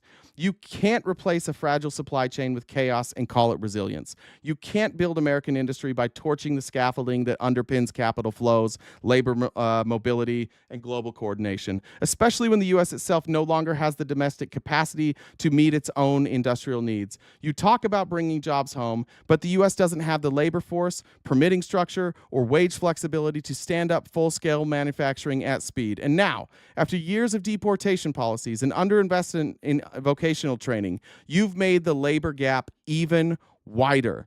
Capital isn't going to rush to fill that void just because you raise tariffs. It's going to wait. It's going to sit on the sidelines and preserve optionality. Because right now, no CEO can confidently model a 5-year CAPEX plan. No board can greenlight supply chain onshoring when they don't know whether a tariff rate will double next quarter based on your Twitter account or some arbitrary trade deficit formula. That's the issue. This wasn't rolled out as part of a comprehensive American renewal strategy. It wasn't coordinated with the Fed. It wasn't communicated clearly to the Treasury. It wasn't backed by a labor reskilling program or any form of public-private manufacturing incentive beyond empty slogans. It was dropped like a bomb, seemingly designed more to shock than to build. And in the absence of credible structure, capital is retreating, not realigning. You notice the investments, you don't see a bunch of capital saying, I'm investing now. They're all saying, yeah, we're going to sit on the sidelines. I was ready to endure the pain of a thoughtful, structured reset. Most long-term investors were. We've lived through tightening cycles. We understood that globalization as it stood had reached a breaking point. But this isn't a correction of imbalances. This is a rupture without scaffolding. What you've created isn't reindustrialization. It's an intentional sabotage of capital planning. No executive is going to build a factory with 4-year political horizon risk, a floating tariff regime, and no labor certainty. No investor is going to fund expansion in a market where the basic cost of imports can change weekly based on what country has a current account surplus that week. The system you've launched isn't designed for certainty. It's designed for control. You hear that? These are MAGA investors. They recognize a big government-controlled takeover. They see it for exactly what it is. They want a handful of people to control everything. And the irony is, we're not even punishing bad actors. We're punishing everybody. Allies, poor countries, long-standing partners. Israel gets slapped with 17% tariffs while dismantling their own support American imports. Vietnam gets hit with 46% because it's become too productive. Lesotho, one of the poorest countries on earth, faces a 50% tariff because it doesn't buy enough U.S. goods, as if that were a sign of unfairness rather than poverty. It's incoherent, it's cruel, and it undermines any claim to a moral high ground. You say this is about protecting American workers, but no worker is helped by policy so erratic that no employer wants to hire. No consumer is helped when import costs rise and domestic capacity doesn't exist to replace them. No investor is helped when the cost of capital spikes in the face of weaponized uncertainty. This is not a plan to make America stronger. It's a gamble that markets and allies will blink first. It's brinksmanship with no floor. And the most maddening part, there was a path, a real one. A version of this policy that could have worked, not in headlines or sound bites, but in practice. A path that applied pressure with purpose, that aligned economic force with long-term national interests, that sent a clear message to adversaries and partners alike without destabilizing global commerce or blindsiding capital allocators. You could have gone after China hard and had the backing of nearly every serious investor and strategist on Wall Street, not just because of the trade deficits or currency suppression, but because China has been actively undermining our economy and our people. I would have supported a 4-year plan to end all dependence on Chinese manufacturing unless they stopped stealing American IP. No more games. Make it explicit. If they don't comply, we'll back Taiwanese independence and bring the entire global semiconductor economy with us. No ambiguity. No half threats. As I see it, China is at war with us, and our policy should reflect that.